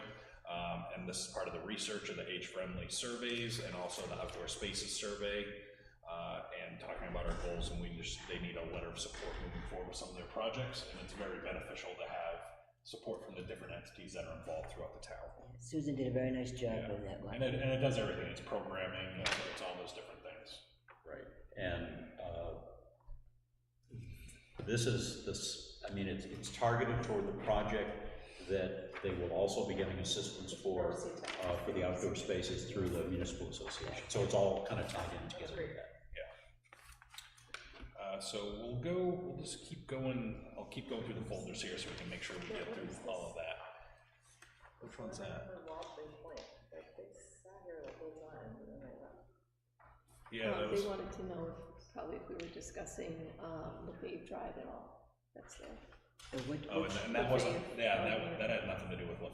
Had No. nothing to do with That- anything tonight, but they're always asking. Yeah, so no, I think that was just for our information that Okay, they. I know it says info, but it was like. But I don't think they were 13 Wiley. That was for, Oh, 13 Wiley, that's a different. I think that was a letter that, Tori got from, somebody representing them, but, the letter by the building inspector outlaid that, listen, you still have to fulfill all these requirements, and I guess that, he was asking. Okay. Right, they were asking for a certified, Yeah. he was asking for a certified, Foundation. foundation set, which, I just went through the same thing, and my property, I wasn't that close to the lines, but they came out and did a, certified And he was backed foundation up on by it. Mike Dorman, who's filling in, Yeah. because they wanted to talk to him instead, and he said, no, that's what you need to do, because it's a small property. Yeah, So these small people, property on the water, so. They wanted to talk to their attorney, and the attorney just said, well, this is, what we're What you gonna do, gotta right? do, right. Yeah. Okay.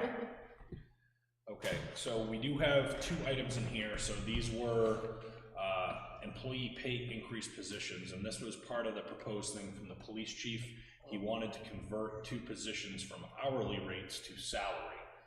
And I did confirm with Paula and the numbers that they mapped out that based off of the planned overtime that he has to account for every year for these 2 particular positions, so it would actually, it's kind of a twofold thing. It would actually change them from sergeant's positions, it would regrade them to lieutenants, it would not make vacancies of sergeants that would then need to be filled. These supervisory positions are becoming lieutenants' positions from sergeants, so there's no need to backfill other supervisory positions. But on the information, we have one, the employee, I'll use the initials LG, previous rate of pay hourly was $38.17, and the new rate of pay would be $90,000. This would be a salaried position as a lieutenant. The other employee would be LH.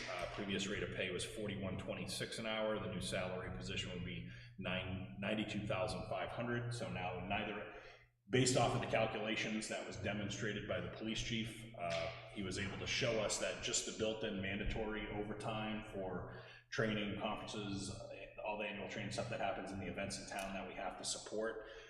The salary position is actually less than what they're currently making annually when combined with their base salaries and the overtime that are in the budget. So my big concern that I was able to confirm with the finance director is that if for some crazy reason we go through the budget process and we go to a default budget, is there enough funds in the current lines to support these changes within a default budget? And she was able to confirm with me.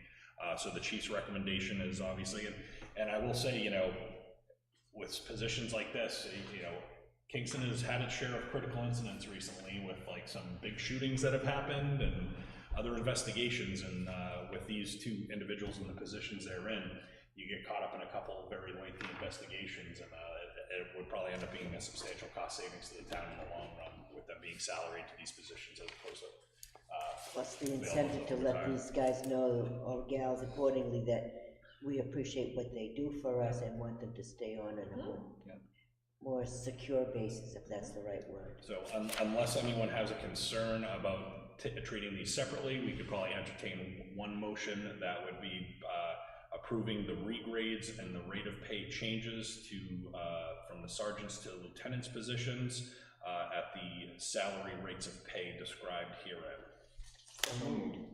Go ahead. Chuck's got it. Chuck's got it. I'll second. Okay. Any further discussion on this issue?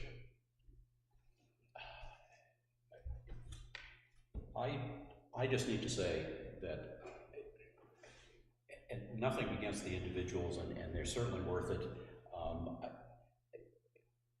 I just think that as we keep jacking up these salaries, even though it's saving us money because it's going from hourly to salary, I did take a look at the wage and salary survey, the latest one from NHNA, and I mean, these are really at the top end, and large cities in the state are paying their lieutenants that kind of money, and smaller towns like ours they're not. And I just think that by doing this, we're contributing to the wage inflation in general, and I'm not going to oppose this. I just felt that I needed to say that, and so I did. And I just would like to say these aren't, and I understand your concerns as well. These are also experienced officers, and they're being commensurate with years of service. So these aren't rates of pay that would be applicable to a brand new officer, and so I just want to make that clear. But I will say the different amount of responsibilities that I've seen these two as a liaison, and then just obviously my law enforcement background, the types of things they're dealing with in these positions, whether it be the technical administrative size and the changing over to the CAD system and the type of things that they're dealing with, to the incredibly, and then we have the other lieutenant who's heading up detectives. We're dealing with incredibly complex times, and more these folks are expected to operate flawlessly even in crisis situations where they only have seconds to make a decision that affects somebody's life and or their freedom, which are two of the most libelous things that we deal with. So, but we have the motion on the floor. If there's no further discussion, all in favor? Aye. Any opposed? Any abstentions?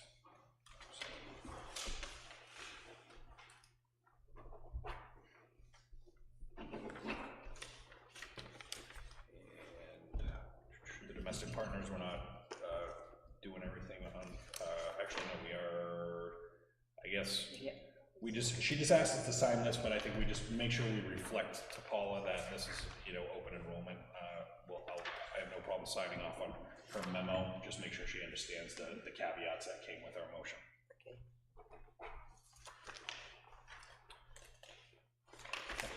So pass that one down finally. So we do have some more purchase orders. We've already taken care of that one.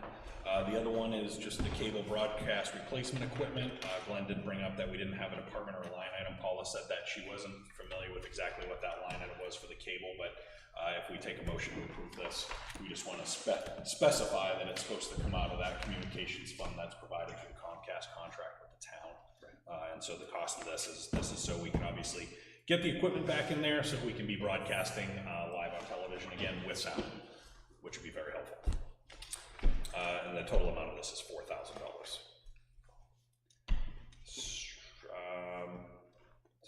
there's no, this is one of these things, I don't think we need a motion or a vote on this unless there's any sensitive issue, but we just wanna make it very clear that it's, you know, that the line item it's supposed to come out of is appropriate.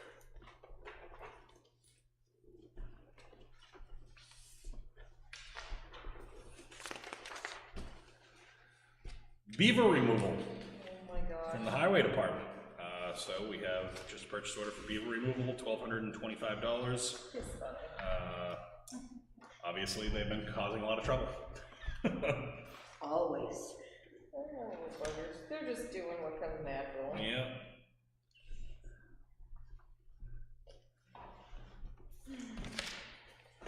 Police supply, this is, looks like it's an order for all the new holsters that they need to accommodate the new weapons that will be in at some point. So this is part of their uniform line budget, so this is all appropriate. Total cost is $2,805. Really?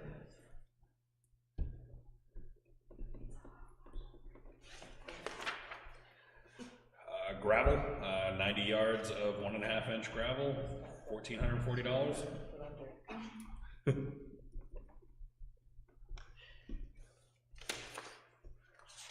Other gravel,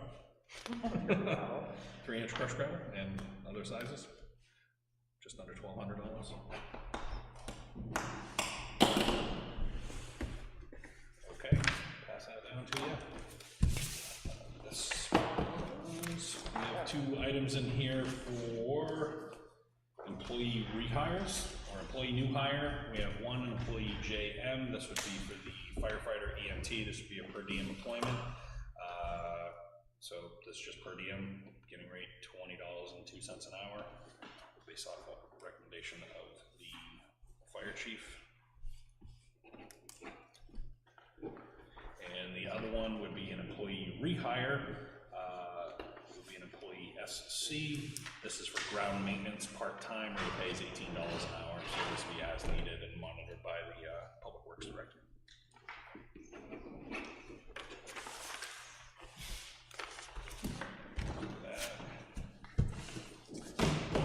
I had an item that I just had to add. I had Susan send everyone some documentation about, this was a follow-up complaint regarding the shooting at the property of 74 Little River Road.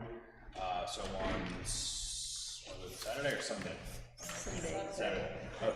So I got a call from the resident at 76 who had previously come in and spoke with the board. She was advised that next time the shooting was going on to call one of us as representatives. So she called me.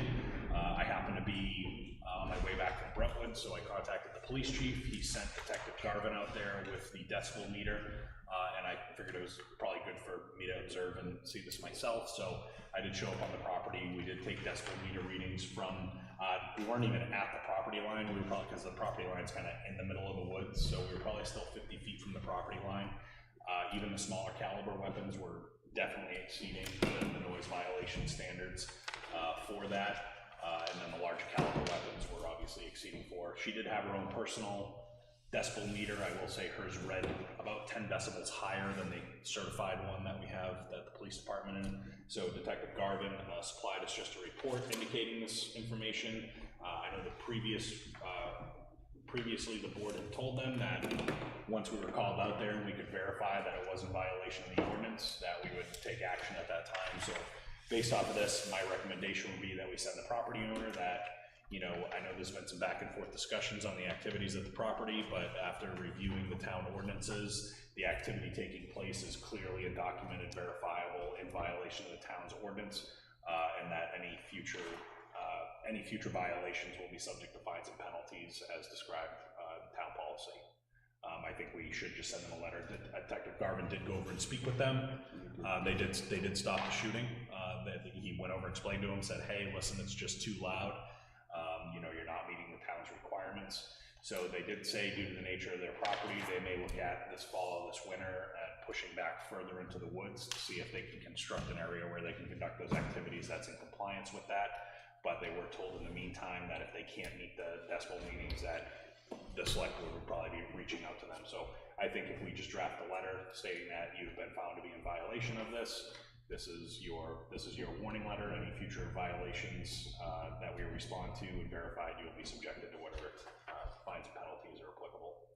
Was there a report put together by the police? Okay, so that should accompany the, do you want it to accompany the letter? I mean, if they can request, if they want a copy of it from the police department, they can request it. Right. I witnessed the Detective Garvin, and you can name myself, Select Board Member Chris Bashaw, they both witnessed the readings on. As long as we identify the date of the violation. Yeah, and that's why I sent out that email pretty quickly, so I had the date, the time, and everything where it occurred, so. And I get, listen, I am as gun crazy as they come. I love my shooting, but I was surprised at how surrounded her property was with trees. I was incredibly surprised at how loud it still was. I don't know if there's other geography features that reflect the sound back, but when I got out of the car and it started going, I'm like, oh, yep, I would not want to deal with that all the time. And even, like I said, even when they were shooting the 22, that was still far exceeding the decibel requirements. And you were not at the property line, you were on the interior. Correct, yeah, I was further in than even the property line. So, and Detective Garvin, spoke with them. As soon as he spoke with them, said, hey, I gotta shut you down, you're not meeting it. They expect, okay, we'll look at other options that we have. And so, if they have any follow-up questions, if they get to a point where they change the configuration of where they're shooting and doing stuff, I don't mind going out with Detective Garvin and, if they want to test it to see, hey, can I meet the requirements, but notify us and bring us out. Don't just test it and see if we get called. But this hasn't been like a continual thing. It sounds like the complaint was a while. At one point it was like every week. It was happening every week, but then after the last go around, it seems to have not happened frequently. Okay. But as soon as they had a few folks over there shooting for a period of time, she felt the need to call it, and she was instructed to do so. Yeah. So, like not confront, just call somebody. yeah. Yeah. Right, and we responded as we said we would. Yeah, that's fair.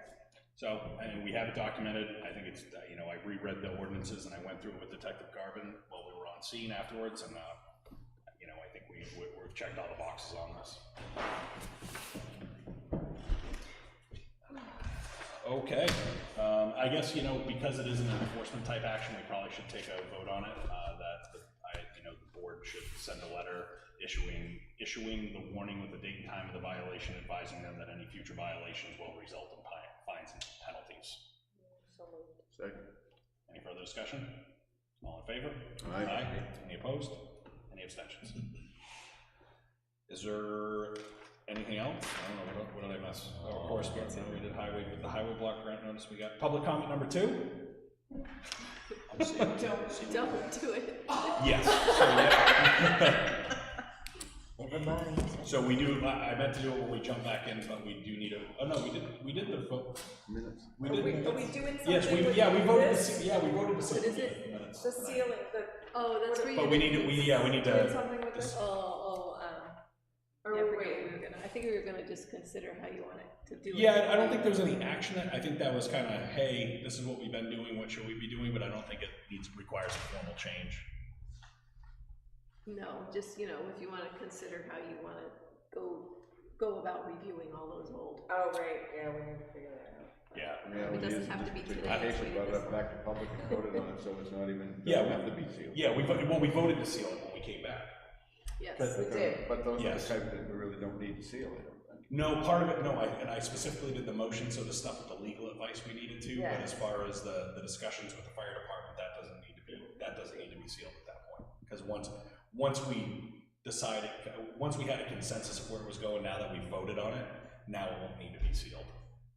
and that at the next meeting, whenever you have a non-public, you can, when you review them, you can say, oh, this doesn't really need to be sealed, and you can take it out. Just some things to consider, we have a lot of them hanging out. So the approval of meeting minutes, is that supposed to be July 24 or July 10? 24th. 24th is the ones that are just in this packet today. That's what we were approving. Yeah. Right? That was the previous meeting. We already did July 10? Yes, we did it in June. Last time. At the last meeting. At the last meeting. Something that happened on July 10th. Well, We haven't skipped any meetings. Well, there was a reference to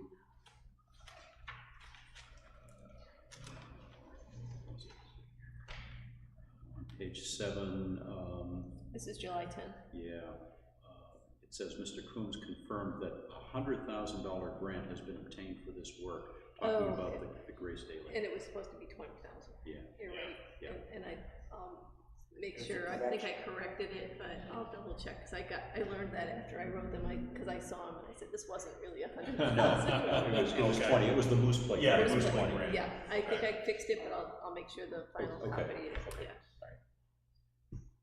All right, so I would say, yeah, we need a motion to approve the public and non-public meeting minutes of July 24th. So moved. Second. There's a correction that needs to happen in this. Okay. On page 10, on the second motion down at the bottom, you have this motion and a second both by Ellie. Oh. Good job, Ellie. So. I try to multitask all the time, but Well, it was page 10, I was tired. I know. So we, I can check my notes. okay, Yeah. check to see who I seconded it. believe that one of those was probably me. And I can't remember if I did the motion in a second. Did I? it doesn't matter to me which way it goes. Yeah, that was to do with Saddle Up, so I know you were involved. So I'm with- pretty sure I made the I guess motion. with approval with the appropriate caveat that Susan made the adjustment, Yes. correct, the Yes. second. And I would just say the other thing is that that at this point, the police department salaries discussion no longer needs to be sealed. Doesn't need to be sealed. Okay. I just, because now we've already voted on this, so the Right. discussions have already happened, Right. so we might as well, instead of this being another one we have to go back on, so that would just be my, maybe a friendly amendment to Right. the motion. All right, any further discussion? All in favor? Aye. Any opposed? Any abstentions? Please tell me that's. Motion to adjourn. Is there anything else? I know listen, these meetings are long, especially when we're only meeting every couple of weeks, but I know. we did get a lot done. Yep. We did. cover All right, it. There's a lot to get done. we are adjourned. All right. Are you gonna turn this recording off soon? Yeah.